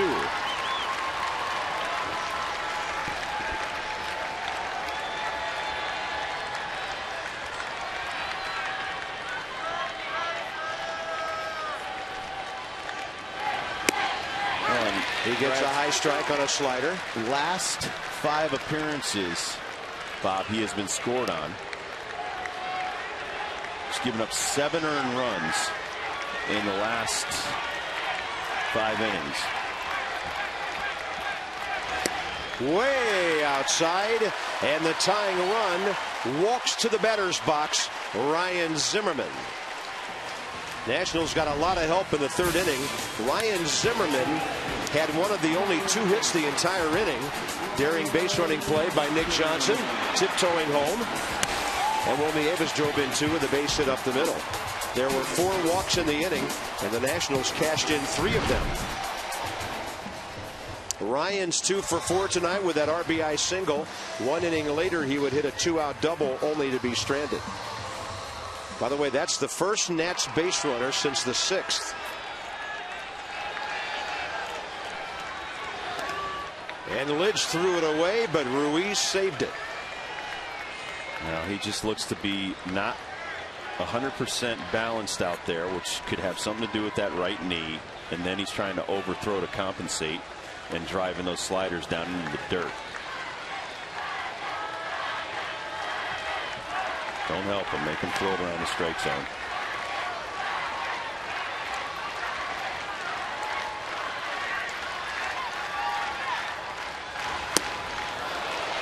There was a strike when he started his swing. This is super slow-mo right here. You see that little turn, turns the hip, drives off the rubber. Really nice mechanics. You see him up over that left leg, get up over that knee, and then follow through. The high back leg kicking up. Little chopper, third base. There's a chance for a hit here. He is safe! And the tying run's on base. Well played by Pedro Feliz. Ryan Zimmerman 3 for 5, and Adam Dunn is walking to the plate. Well, this is a great pitch by Lidge, but Zimmerman digs it out of the dirt, and right there Ruiz makes a heck of a play. We see that enough from Ryan Zimmerman. But Ryan hustling all the way right here, Bob, just digs right through the bag. Look at this breaking ball down in the dirt. He digs it out, and then he's off to the races. Adam Dunn 0 for 1 with 3 walks tonight. And how about this for a 9th inning matchup? Nats are down by 2. Half swing. Force play at third. Maybe a double play. Dunn manages to get there. Boy, you hate to see your big man not even take a swing. 2 outs. Well, he almost gets caught guessing right here. He's probably looking for something else. Gives a half swing. Taps it to Pedro Feliz. And with the injury to Elijah Dukes here, brings up Willie Harris. Willie flied to left his first time up. Runners at first and second still. And because Dunn's aboard, that tying run is 2 hits away. They're going to play way behind him with Ryan Howard guarding the line. Willie goes up hacking. And it's interesting, after Lidge walked Nick Johnson and then Zimmerman got the hit, other hitters are up swinging early. Well, a lot of that's reputation, though. They know Brad Lidge. They know what he's capable of, and they definitely don't want to get behind so he can get to that slider. Willie Harris, 1 home run this year after his wondrous power season a year ago.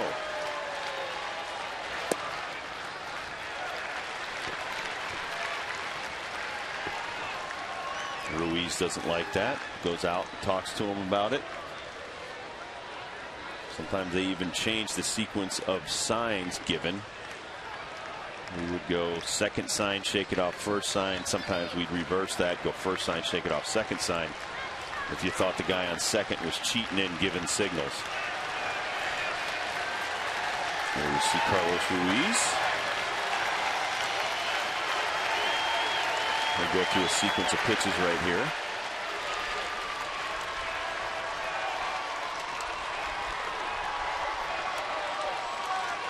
Well, they already discussed it, so he's not even going to put down a sign. Great take by Willie on a pitch in the dirt. That's what you might call an out pitch with 1 strike. Well, and I'm sure Carlos went out there and said, hey, what do you want to do right here? And Brad said, I want to attack him probably with sliders. See if he puts down any fingers. If not, I'll probably throw another slider. 2-1 to Willie Harris. Another slider. Did he go? No, says Mike Riley. Ball 3.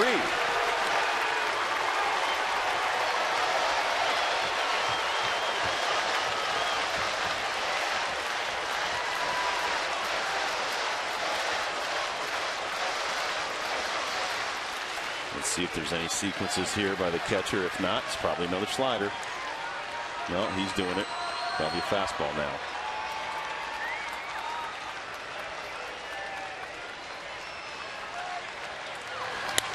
Willie Harris down the line in right. Fair ball. Zimmerman scores. Dunn to third. He's coming home. He's going to be safe as they completely miss the plate. And ending up at third is Willie Harris. This game is tied. I was shocked when I saw Adam Dunn coming home, and then I was more shocked when I saw the relay. Well, what do we got to lose? When you're 10 games under 500, he throws another slider. He hangs it. Willie Harris bangs it down the right field line. It clanks around in there. Nice pickup by Jason Worth. Nice relay right here. No, I don't think so. Way over the head of Carlos Ruiz. Not even close. The throw by Chase Utley way offline. That wasn't even close. Austin Kearns could win the game for the Nats. Lidge full windup here. Fastball right down the middle. E4 on the throw by Utley, allowing Willie Harris to go to third base. Well, we talked about that. Even with our guys throwing 3 straight breaking balls in a row. Kearns will hook it foul. Oof.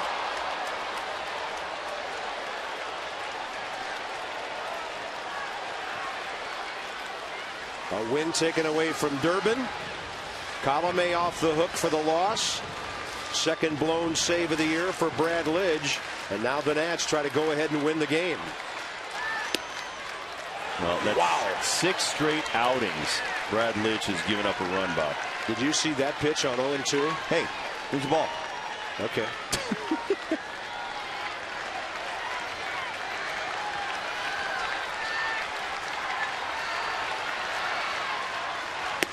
That one way inside, 2-2. 9 earned runs in the last 6 outings for Brad Lidge.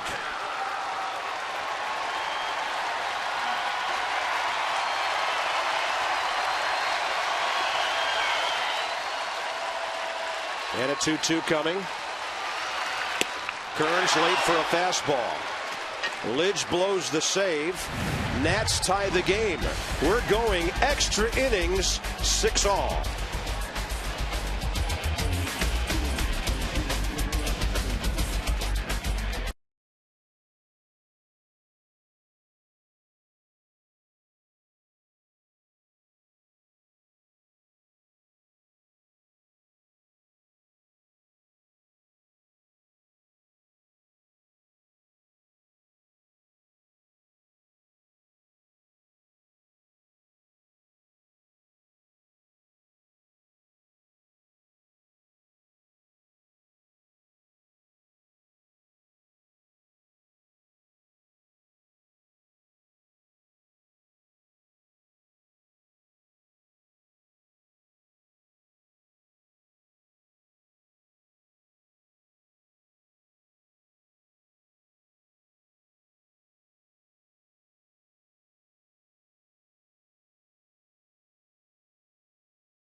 Kip Wells, the only other reliever down there.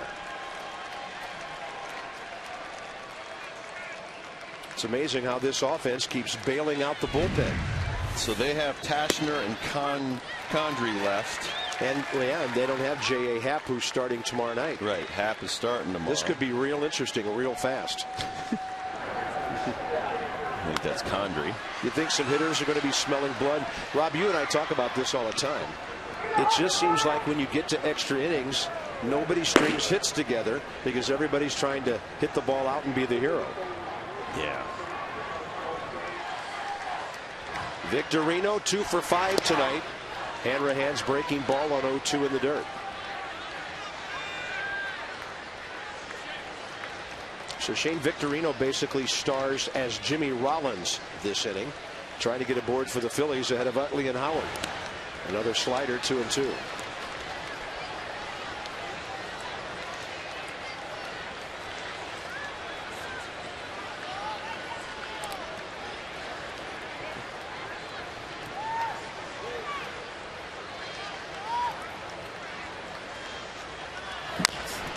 Jammed him severely with a fastball up.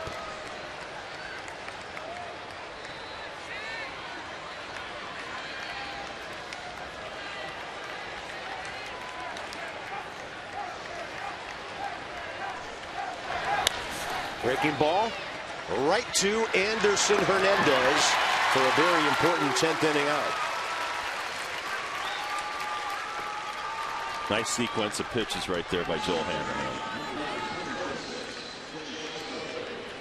23,430 paid tonight. Some of the folks have headed for the Navy Yard station. Those who stayed around for the bottom of the ninth rewarded with a game-tying rally. And here's Chase Utley, 0 for 3, hit by a pitch, a run scored, and a walk. Hit by a pitch again. That's the 7th time this year he's been hit. Or is it the 8th? And he had to feel that one. I thought you said 7 last time he got drilled. I'll double check. Yeah, 6 coming in, now 8. Pardon me. That's all right. Give him a couple more dots on his behind.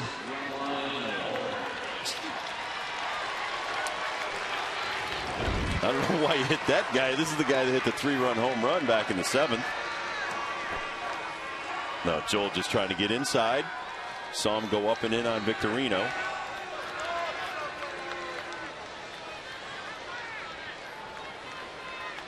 Joel throws hard enough to where guys should not be comfortable in the box.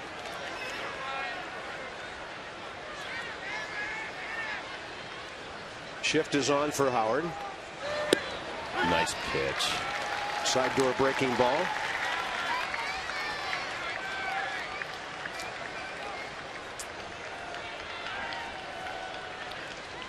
Good thing there was a day off yesterday.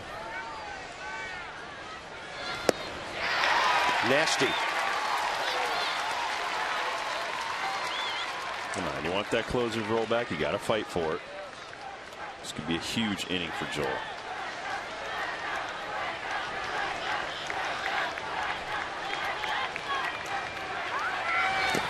Got him with a hook in the dirt. There's a runner at first. No tag required. 2 outs. Joel Hanrahan with his 2nd strikeout. Well, this pitch is set up with 2 great breaking balls, 1 for a strike, then 2 out pitches, and then that is a very bad looking strikeout. Ryan Howard did that 200 times last year. Jason Worth now 0 for 4 with a walk.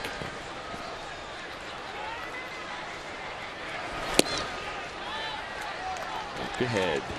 Get ahead. You can just kind of tell by Joel Hanrahan's body language he's feeling a whole lot better about himself tonight than the last time the Nats saw the Phillies. He's pitching like a power pitcher. He's pitching like a man on a mission, and he should be. A lot of money to be made out there on that bump. Go get it. Oh, that's a great breaking pitch, and it's 1-2. Throw it down the middle and let the movement take care of itself. Well, this is just beautiful, and I'll tell you, after he hit Chase Utley, look at that swing. His butt is going away from the plate. Ugh, I don't want any part of that ball. Got him on another breaking ball away. You might call that a power pitcher taking command against some pretty good major league hitters. Bottom of the 10th, bottom of the order coming up.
Against a new pitcher. We'll show you him in a moment.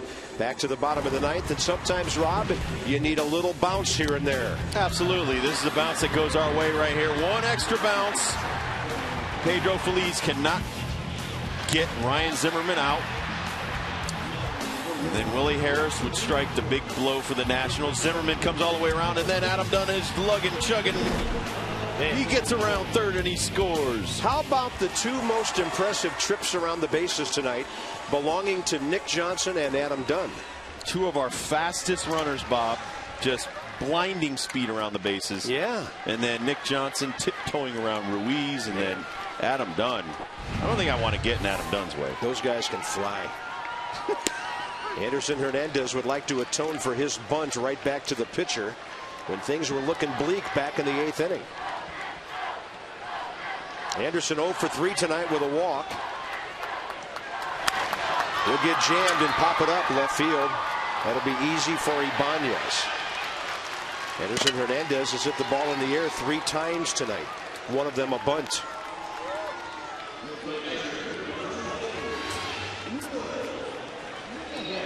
Here's Will Nieves. Maniacta has a choice to make here. Either bring Hanrahan out for another inning or pinch hit and put his last reliever in the game, and Kip Wells is warming up. I don't know. I'd save Kip Wells for the start tomorrow and put Cabrera out there. I'm kidding, of course. There's the Kipster. I thought you were serious. Hey, he helped pitch the Rockies to the World Series a few years ago, and he can start some games. Yeah. Ronnie Belliard, along with Josh Bard, the only remaining position players for the Nats. Chris Coast, backup catcher, the only one for the Phils. Nieves, right field, but it's going to carry. All right, it's up to Ronnie Rolls-Royce Belliard. Well, Ronnie doesn't exactly come up there for a guy his size. Oh, no. Trying to take 2 and go to right. He's a right-handed version of Matt Stairs without the pop of a Matt Stairs. So Hanrahan done after 2 scoreless innings. Joel gave up only 1 hit, pitched around a walk, struck out 3, pitched around a hit batter. Belliard, 2-hopper, third base. Those were 3 pretty quick at bats. Top of the 11th, 6-6. It's a battle of attrition now.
So we're going to the top of the 11th, and 2 pretty impressive innings, Rob, by Joel Hanrahan. Well, he sets most of it up right there. I'm coming in hard.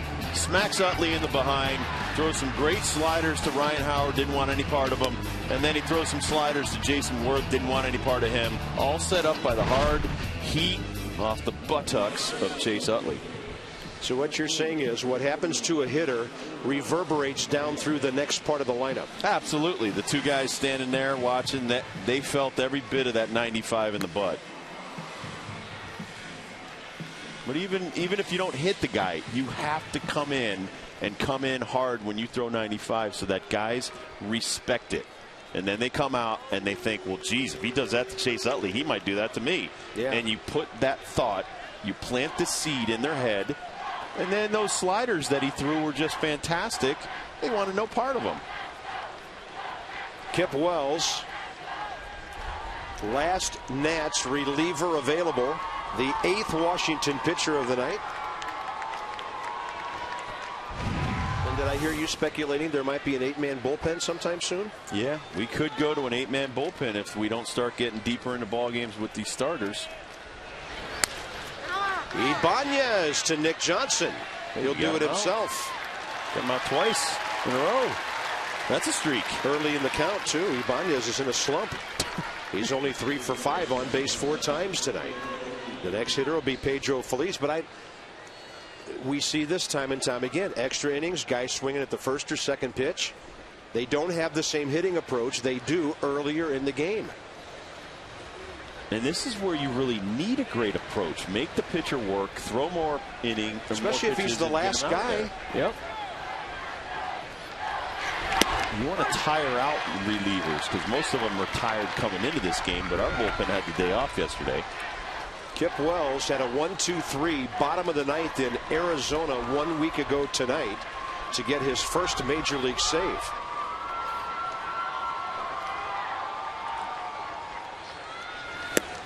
Wow. 95 right by you. Pedro Feliz.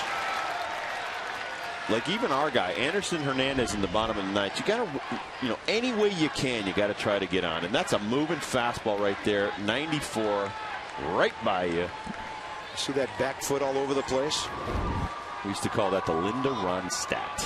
Blue Bayou. I like that. I know. What do you think we did down in the bullpen where they threw the I think Casey guys? Stengel was right. That's why they call it the bullpen. What, because we shot the bull? Now, we did have a viewer. Shooting the bull too much. We did have a viewer email in, and I had heard about this going back to the early days of the Durham Bulls in the minor leagues. Their pen was dubbed the bullpen. So there are a lot of theories flying around out there. Nobody's really sure which one is correct. What was the year sure is fun. They originated, though, the Durham Bulls?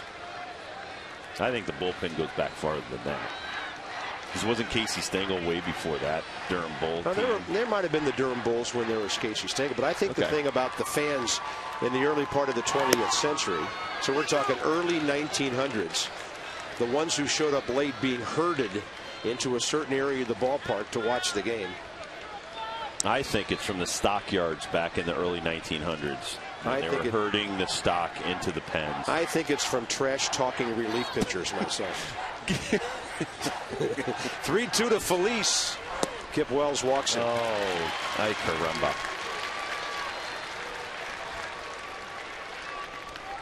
How come every time we look at those two guys, they're in the same position? One guy's chewing on sunflower seeds, and the other guy just looks like, oh, God.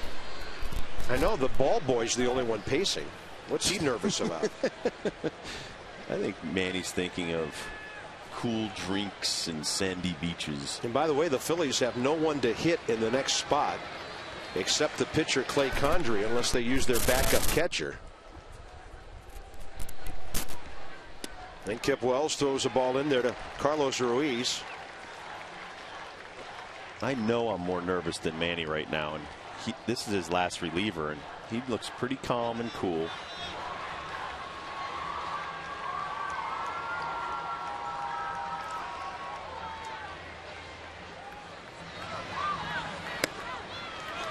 Fastball just misses inside. Chiron Martis threw 109 pitches 2 nights ago.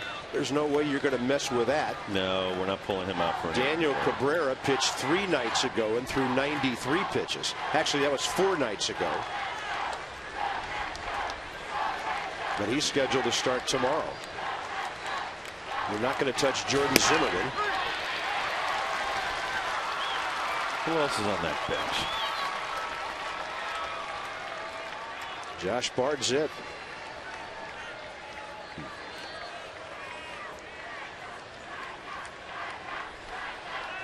Double plays in order here if the Nats can get a catcher to hit the ball on the ground.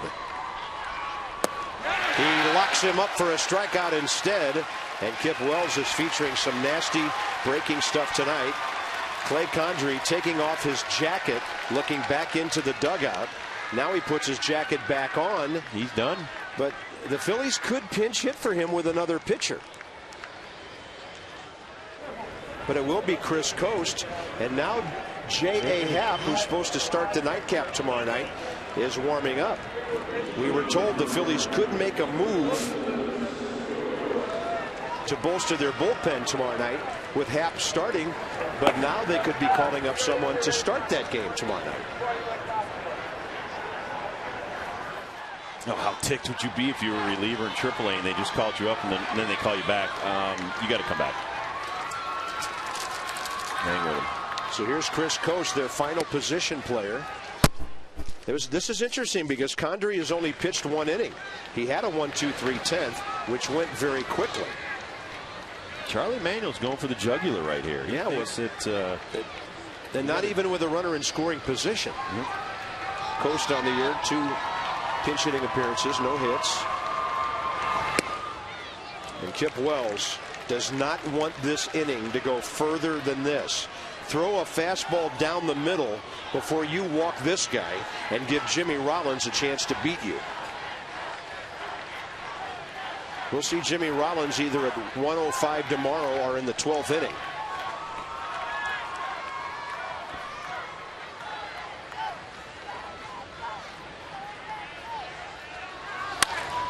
That's out to right center. We might have an interesting situation coming up at home plate here. Sam Perlaza will hold the runner. It'll be 1st and 3rd, 2 outs, and Jimmy Rollins will be the batter. Charlie Manuel's catchers have been on base 5 times tonight.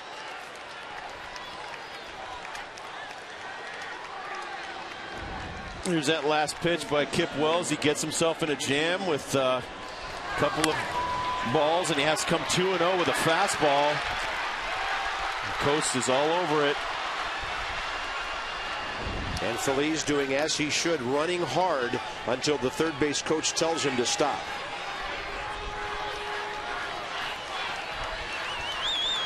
That man means nothing. Runner at third is the lead run with 2 outs here in the 11th. And the hitter's Jimmy Rollins, 1 for 5 tonight, with a single, a walk, a steal, and a run.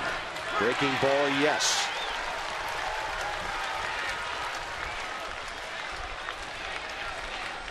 Well, anything in the dirt right here, Will Nieves has to smother the heck out of it and make sure it doesn't get by him.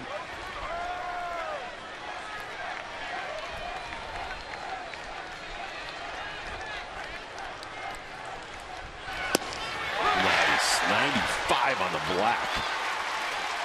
What's that been the last few years for you, Mr. Kipster? Yeah, that's the highest octane we've seen from him this year.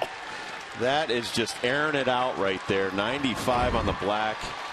I think Jimmy Rollins was looking for something softer than the 79 first pitch breaking ball. No balls, 2 strikes. Well, throw fastball about neck high, up and away. A little bit too much in the zone. Yeah. A little bit higher. Change the eyesight. It's the last pitch. I mean, good 0-2 idea right here, but it's too much waist high. You want to get that about chest high.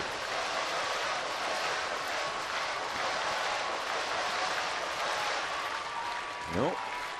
You have to believe Will Nieves can stop this breaking ball that you're going to throw in the dirt.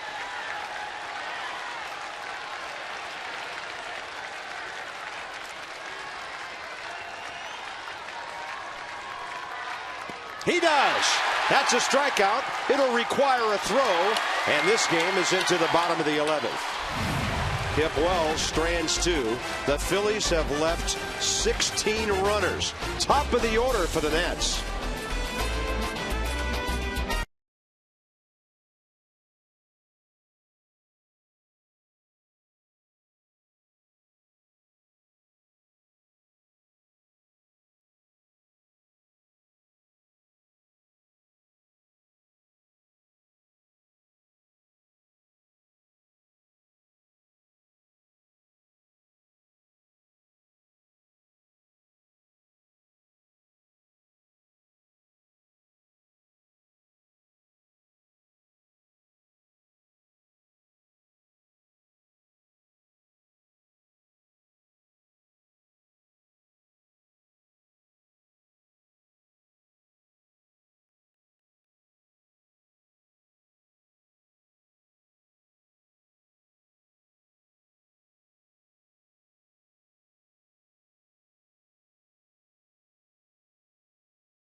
Lefty, 6'6", 200, J.A. Happ. Happ, by the way, had made 5 major league starts. So it's, I mean, who knows? If he pitches an inning tonight, tomorrow. You never They'll know. call somebody up. They'll have to now. They might even disable Lidge, call 2 guys up tomorrow. Telling you that kid's not right. Well, I'm sure that Ruben Amaro Jr., the Phillies GM, has, in conjunction with Charlie Manuel, thought this thing out. And here's Christian Guzman. Time to him to break out. He's 0 for 5 tonight. How about David Ortiz in that extra inning game yesterday? 0 for 7, left 12 guys on base. He hasn't hit a home run yet, right? Nope, no home runs in 135 at bats, something like that. Hard to believe. Yeah. We knew Guzman wouldn't get 0 for 6, and the winning runs on base here in the 11th. Are you asking Nick Johnson to bunt? No, heck no. Slap another one to left field. We don't do that the rest of the time. Don't start doing it now. This is Christian Guzman getting a nice pitch up in the zone, but he doesn't try to kill it. Look, he just slaps that thing into left field. That's what a leadoff guy, especially in an extra inning game, needs to do. Be patient and get on base. Now have the winning run on base. Here's Nick. And that replay, that's what the hitters call getting over the top of a pitch up, so that you line it and you don't pop it up. Nick has been on base 4 times tonight. A base hit, 2 walks, been hit by a pitch.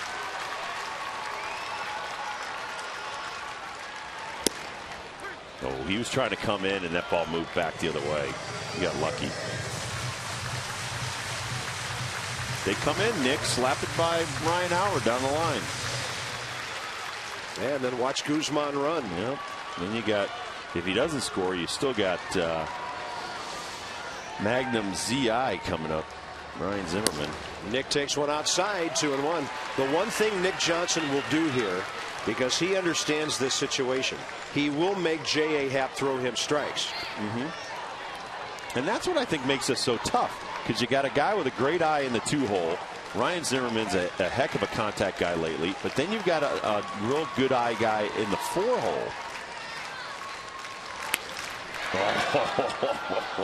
Nick Johnson didn't miss by much, just a hair late, and the count's 2-2. That was some room service right there, the Nick.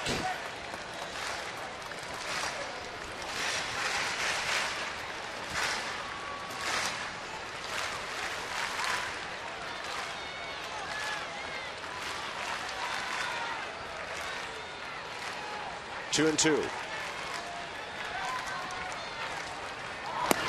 Sweet. Fastball missing. Now, I'm just going to throw this out there because it's interesting. But you would take the bat out of Adam Dunn's hands. Over the last couple of years, Ryan Zimmerman's been one of the best bunters on this team. Yeah, I have no problem with that. I mean, you get a guy to second with no outs, you might as well bunt him to third. Here's the 3-2 to Nick.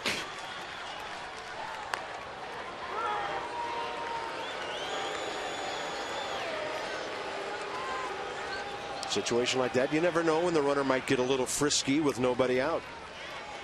I wouldn't mind if J.A. threw it right over Ryan Howard's head and Christian went to third right here. 3-2 to Nick Johnson. Fastball up and away, strikes him out. Nobody bunting now. It'll be 2 shots to drive the ball with Zimmerman and Dunn. No, this is just a good hard fastball up and away. Nick Johnson tried to hit it to left field, but he couldn't make contact. Yeah, that's a good pitch. Yeah, it was.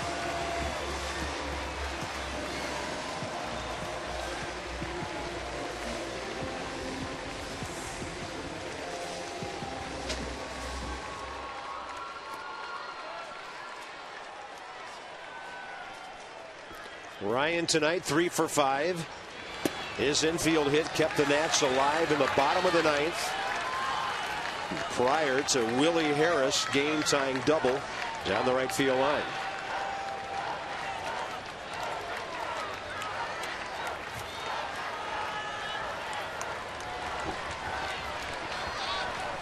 He's been a walk-off hero throughout his career for the Nats.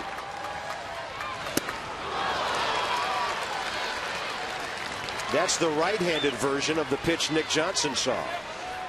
Nationals Park on a Friday night. May 16th, not far from turning into, or 15th into 16th here. Bob Robin-Debbie, long ball game. The Nats battle back to tie it in the 9th. And Ryan Zimmerman, maybe Adam Dunn, trying to win it here in the 11th.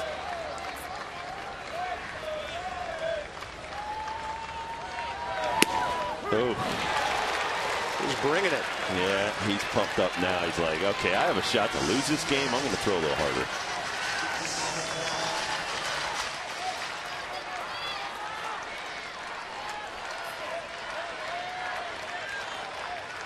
Adam Dunn waiting. 1-2 to Zimmerman.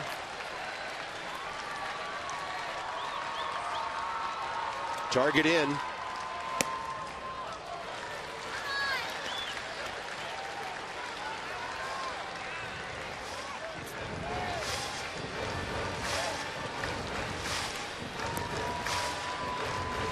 Another 4-hit night would be sweet.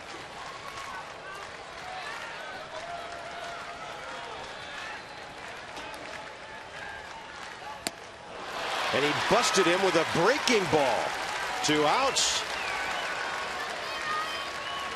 It'll be lefty-lefty here with Adam Dunn. Well, he threw him nothing but fastballs in, out, and up. And then he comes in with a big sweeping slider. Great placement on the inner half. Knee-high, not easy to hit for a right-hander. Adam Dunn 0 for 2, 3 walks tonight. I'm sure he feels cheated on his at bat back in the 9th, that half swing down the 3rd. So he wants to make sure he gets a couple of good rips here.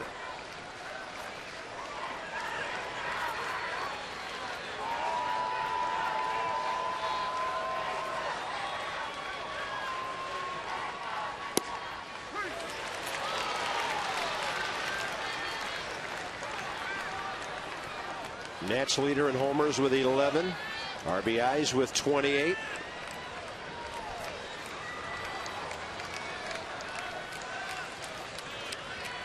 Target in. And he buried the fastball right under his hands. This kid's throwing some great pitches.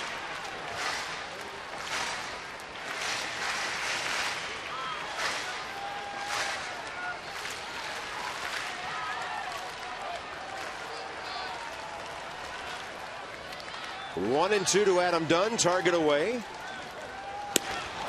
Late for that one, and J.A. Happ strikes out the side swinging after the winning run was on first base with nobody out.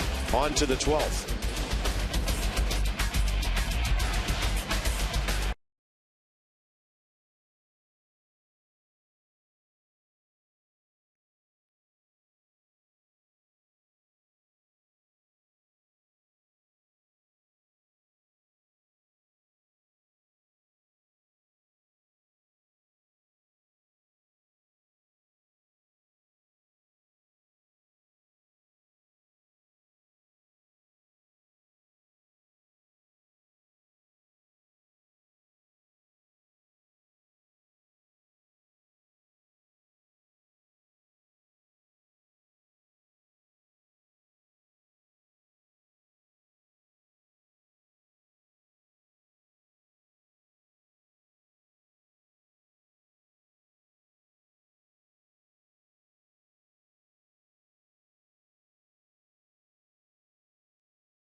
And this is the same situation the Phillies had back in the 10th against Joel Hanrahan, Victorino, Utley, and Howard.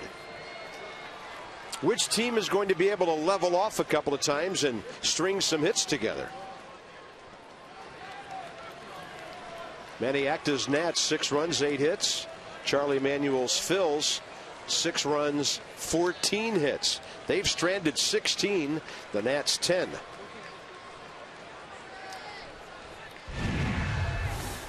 Shane Victorino, 2 for 6. Fastball up. Now, we don't want to get this guy on base. And keep him off the base paths with Chase Utley coming up.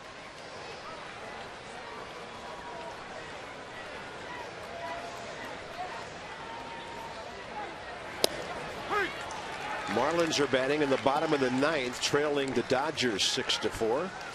Atlanta got a run in the bottom of the 9th and beat Arizona 4-3. They're now 1-6 under their new manager A.J. Hinch. And they could be winless. Nats came close to sweeping that series. Anderson Hernandez has it. And that's how the top of the 12th gets underway. Fact, if this keeps up, well, we can already give you a report on the Mets at San Francisco. Giants got 4 in the first after the Mets scored.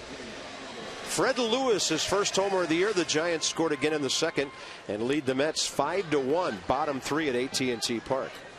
Scores from Japan a little later. Here's Chase Utley. Chase is 0 for 3, but he's been on base 3 times.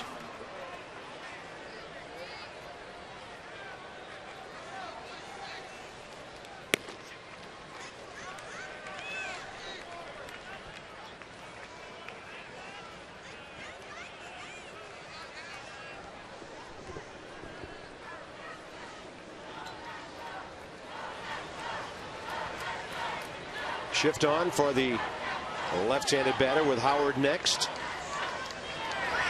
And Kip Wells gets the outside corner.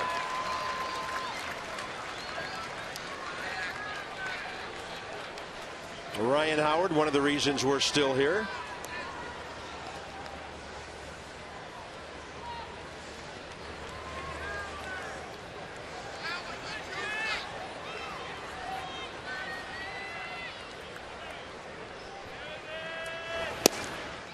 And I like the way the Nats have been pounding Utley inside all night.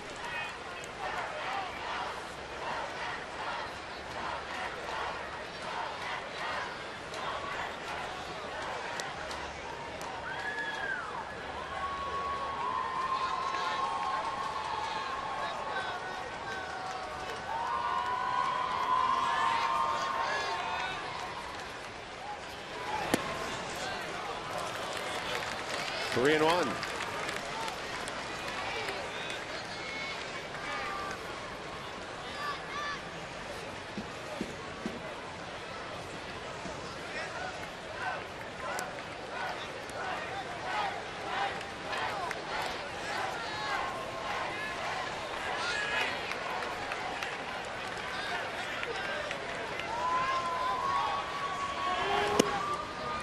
One-out walk, and Ryan Howard to the plate.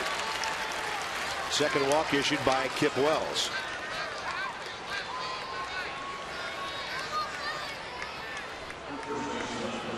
Ryan Howard 1 for 6 tonight. That homer he hit against Washington tonight, the 27th of his career against Nationals pitching. And he's now driven in 75 runs against Washington in the last 5 years. Ouch. Now that's the product of, first of all, a great hitter, and secondly, playing somebody 18 times a year.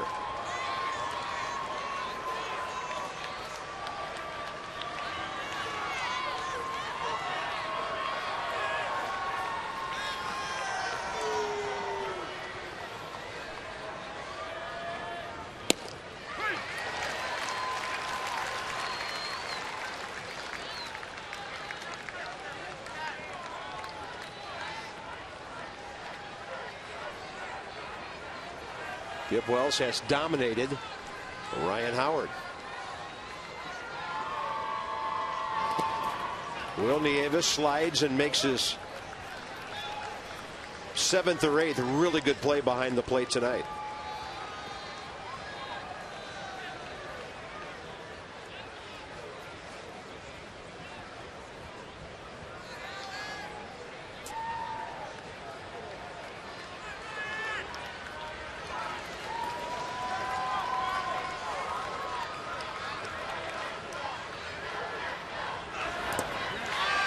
Boy, nothing but breaking balls for the most part tonight. Rob Dibble, except for that one pitch he hit about 430 feet. And that was the mistake. It was a fastball. This guy, don't give him a fastball. There's a breaking ball about 58 feet in the dirt, and he's still swinging. I've told you this before, I'll say it again. Hitters want to hit. They want to be heroes. Our guys are doing the same thing. We just had the side struck out by J.A. Happ. They want to hit, and you know that, so you don't give them anything to hit their bat. Kip's doing a great job of keeping the ball low and just teasing him enough to where he'll swing at it. Oh, I see Jason Worth going back into his dugout. He might be getting a different bat. A little heavier. Kip Wells taking lots of time between pitches here. Howard stepping out for the second time. Everybody's ready now for a 1-2 delivery with 1 out. And a breaking ball. He doesn't bite on it. Counts even 2-2. Well, even right there, Will Nieves, he stopped that 0-2 breaking ball in the dirt last inning to keep a run from coming home. And right there, keeping Chase Utley from going to second on a pass ball. Those are little things that don't show up in the box score. But let me tell you, as a pitcher, you love a catcher that will do that. Jesus Flores is on the DL because he stops everything. Chase Utley at first. 1 out, top of the 12th in a 6-6 game. And a 2-2 to Howard. Just a little bit low and away with that breaking pitch. Trying to go back door on him.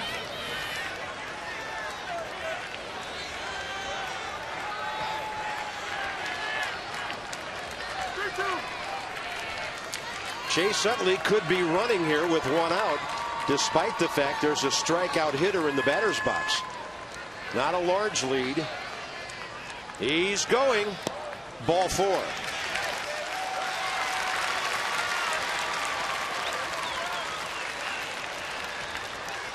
Now the Phillies just need 1 hit to take the lead here. And you know the outfield's going to be playing Worth very deep. There's a sequence. Fastball for a strike. He just lays it in there. Then he throws a breaking ball in the dirt. Another breaking ball in the dirt. He swings at that one too. And another breaking ball down. Tries the backdoor breaking ball. And then he's going to walk him on a breaking ball. not the worst walk you'll ever do right there. I know you put the go-ahead run on second, but much better chance of doubling up Jason Worth than possibly giving up a game-winning home run to Big Ryan Howard. Kip Wells' second inning of work. 2 strikeouts, 3 walks. Will mount that pitch count. And it's Worth taking one outside. He's 0 for 5 with a walk. You got to be careful right here. This guy's got home run potential too, and the guy behind him. The Nationals have given the Phillies 8 walks tonight. 2 of them aboard here.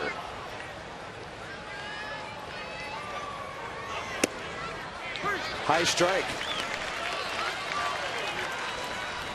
I'm sure Laz Diaz realizes we still got 2 to play tomorrow. So maybe a little bit of a gimme there. No, they caught the corner of the edge of the box.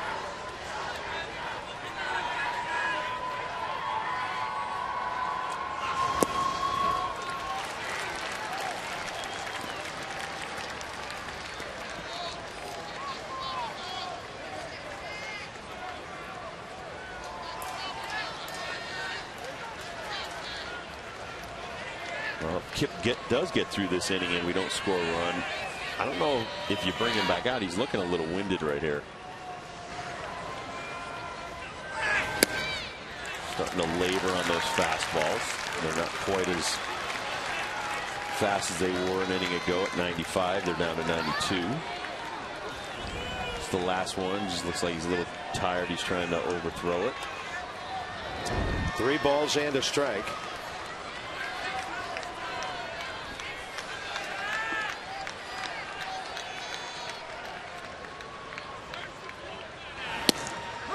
Got the inner half, maybe the corner of the plate, with a running fastball there, and the count's 3-2 with 1 out. Raul Ibanez waiting for the Phillies.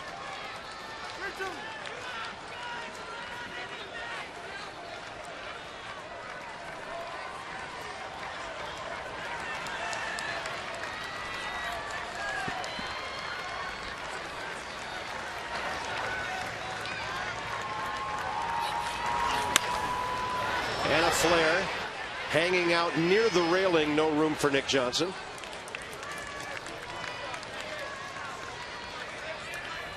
Dodgers went ahead and closed out that 6-4 win at Florida tonight.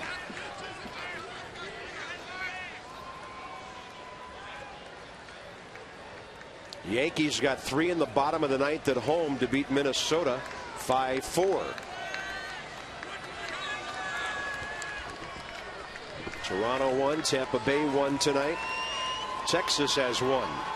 Nats trying to hold on here in the 12th, and a 3-2 from Wells. Bases loaded. The Phillies have loaded the bases without hitting the ball after the Nationals got the winning run on base with nobody out in the 11th and then proceeded to not hit the ball.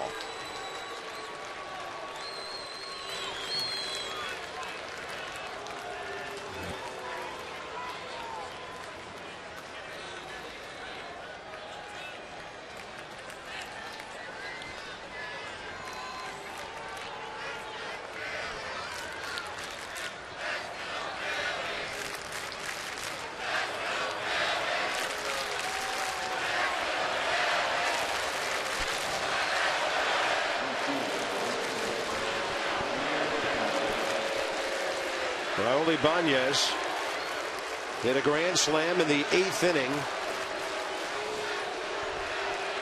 2 weeks ago, the last time these teams met. He's had a great night tonight with 3 hits, 2 walks.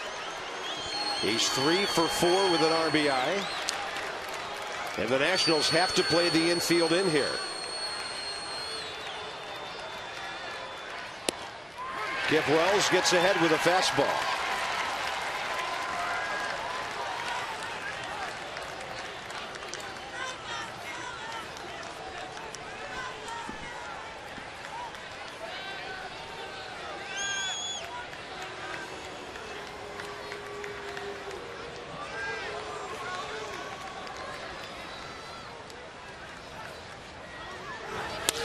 Up the middle.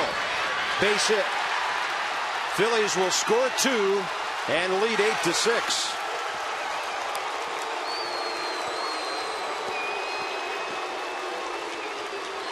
Raul Ibanez becomes the latest Philadelphia Nats killer.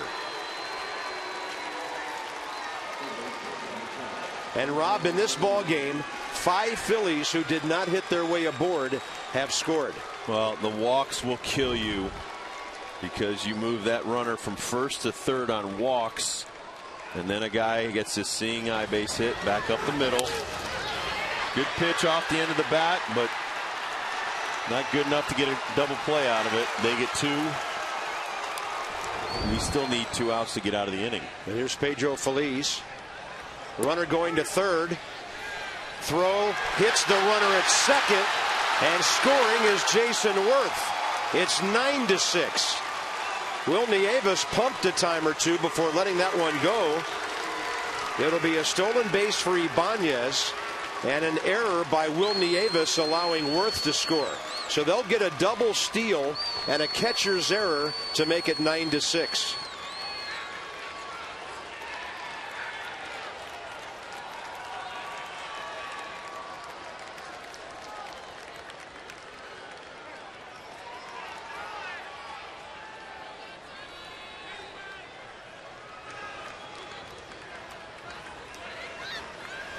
Pedro Feliz, that was a called strike.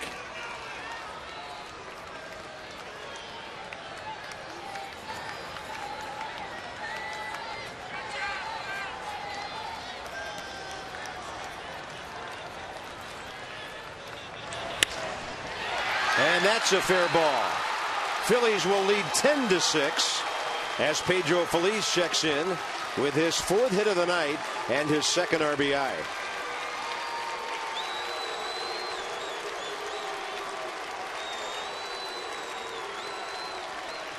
When the Nationals took 1, 2, 3, 4 pitchers to get 3 outs in the 6th and the 7th inning, it set up a horrible scenario for the bullpen for a ball game that has gone on this long. Well, and then Charlie Manuel decided to use one of his starters from tomorrow's doubleheader to get through a couple of innings right here. And it looks like it may pay off. Because now they have a 4-run cushion here going to the bottom of the 12th. That's if Kip can get these next 2 outs.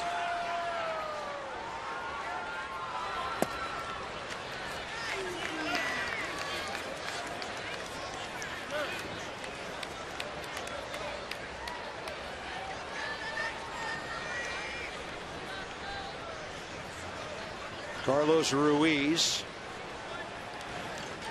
3 hits and a walk tonight. And the issue becomes, Bob, that, you know, Maniac is just trying to do the best he can with a lot of guys that have trouble getting outs. And he was trying to get through some of the biggest innings of this ball game with the bullpen. Problem is, this team fights back no matter what. Fought back in the bottom of the 9th to tie it up, and we ran out of guys in the bullpen. But if they were able to just go out there and do their job and get an inning and a half or inning and 2/3 and go 2 innings a pop, Manny'd still have guys sitting out in the bullpen right now. Yeah, you're right. Mock 1-hitter, Valone 1-hitter. That was successful. Colomé didn't retire either of the 2 he faced. And then Joe Beimel got 2 guys but gave up 3 hits.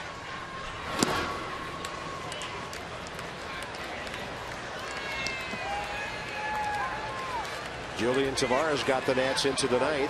Hanrahan got him into the 11th. J.A. Happ may have to hit for himself.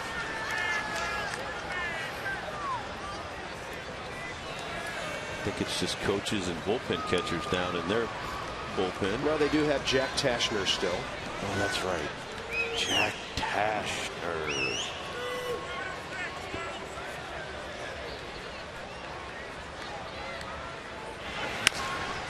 J.A. Happ, probably in his wildest dreams, hoped that he could pitch 5 innings tomorrow and get a win. Tonight he may get a W by pitching 2, and then he may pitch an inning tomorrow, may pitch on Sunday. Funny how things change based on how this game has gone. And the Phillies evidently will have to make some kind of roster move to have a starting pitcher available at 7 o'clock tomorrow. This ball driven to right center. Kearns is over. Austin has it for the second out. And J.A. Happ will be the 8th Philly to bat in this inning.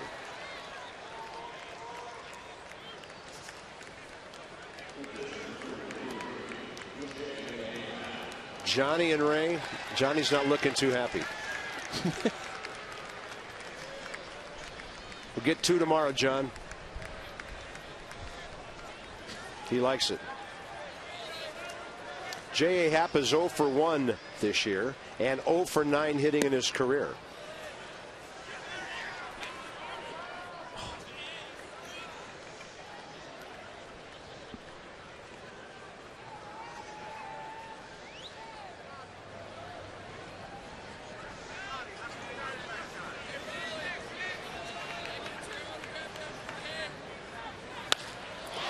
That ball's well hit. Kearns will catch it. But the Phillies score 4 times on just 2 hits and 3 walks, and they lead it 10-6 into the bottom of the 12th.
Got enough to tie.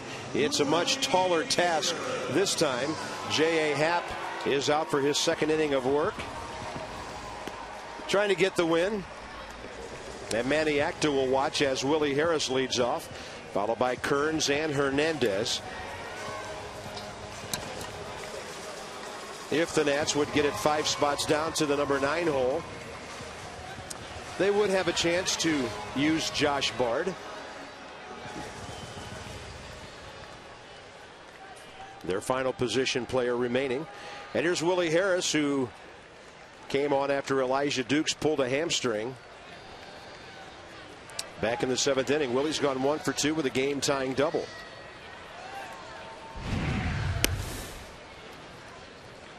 Question is, can they do it again?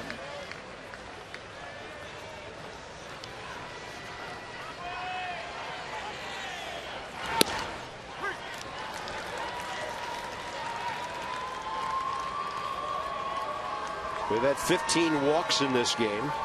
Nationals have been given 7 of those, and 3 of those guys scored. Willie Harris hits it sharply. Jimmy Rollins has it. And from behind the bag, a low throw, 1 out.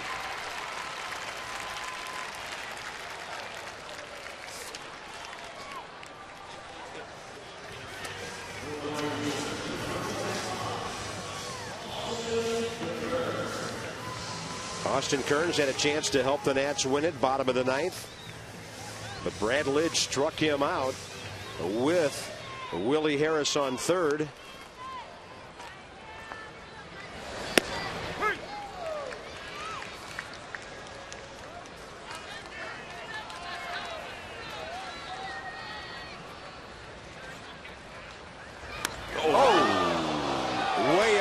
High in, and Kearns hit by that fastball.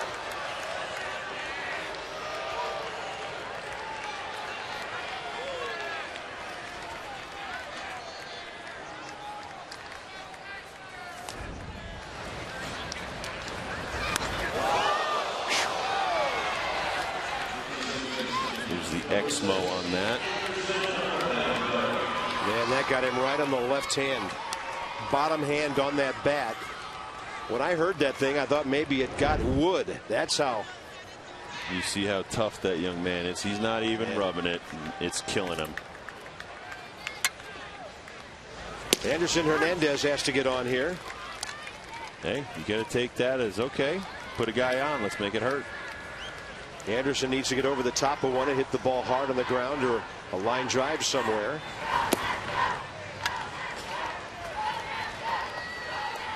Oh for 4 tonight with an RBI walk.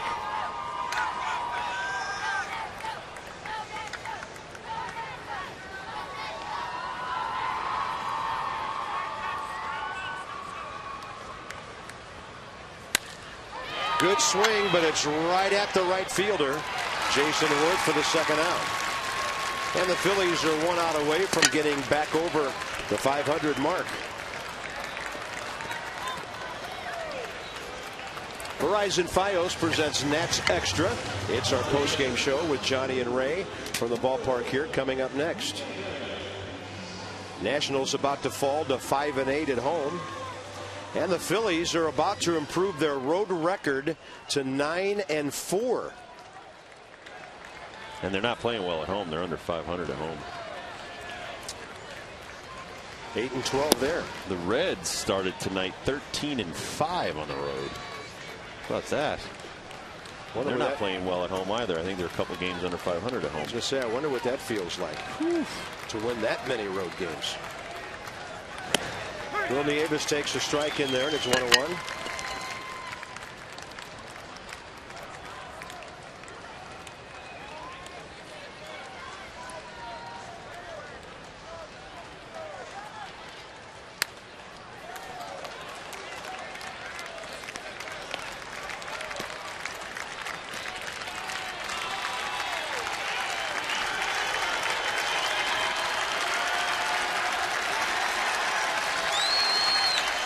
According to the count I'm looking at, Will Nieves has handled around 230 pitches behind the plate tonight. A tough kid. Kip Wells just threw 51 pitches in 2 innings after Joel Hanrahan threw 36. And a fastball up and in, 2 balls, 2 strikes.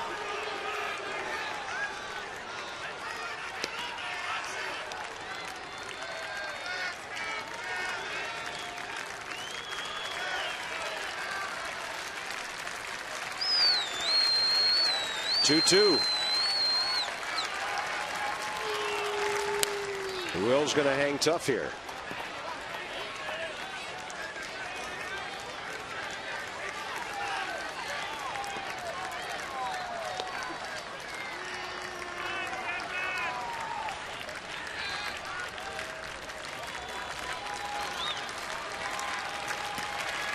J.A. Happ trying to earn his 3rd major league win. 2-2 to Will Nieves.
That's a breaking ball high, 3-2. The Nats need Nieves aboard. Josh Bard next aboard. And then recycle things up to the top for Christian Guzman.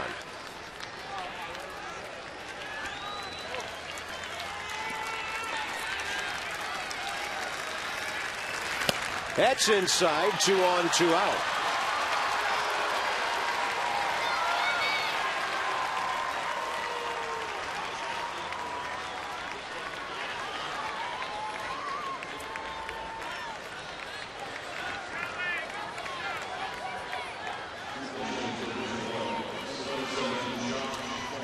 Josh Bard was hitting a .175 at Syracuse with a homer and 13 RBIs in 13 games. Recalled today with Jesus Flores going on the DL.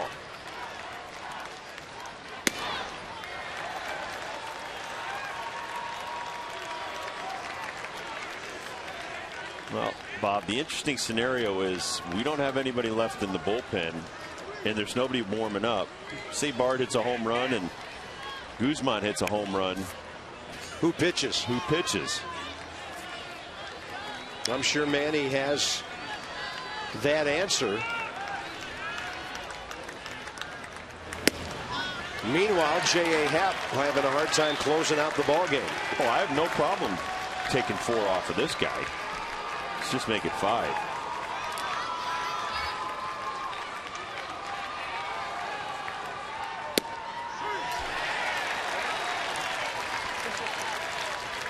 Josh Bard, 28 career home runs. Come on, dude, just swing as hard as you can right here. Run into one. Switch hitting catcher and a 2-1 pitch. He did. Foul tipped into the glove, and the count's 2-2.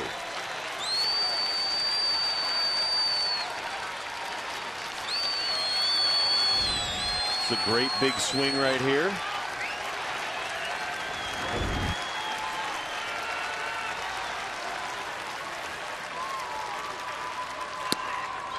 Off the plate inside, ball 3. The runners will be moving. Kearns off of second, Nieves off of first. And Christian Guzman a chance, possibly. All right, now you just want to make contact. Got to protect. Put it in play.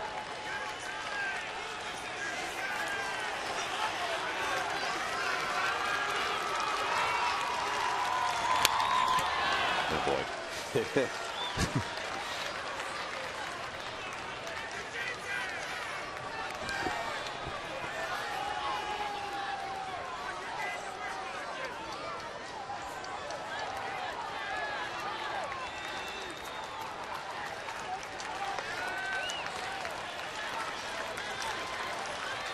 3-2 again.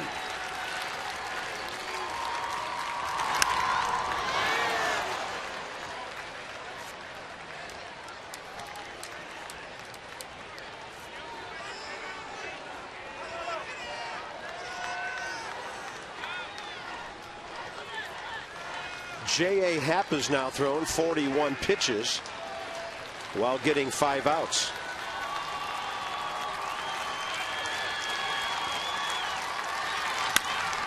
And Bard will fly one to center, and this will do it.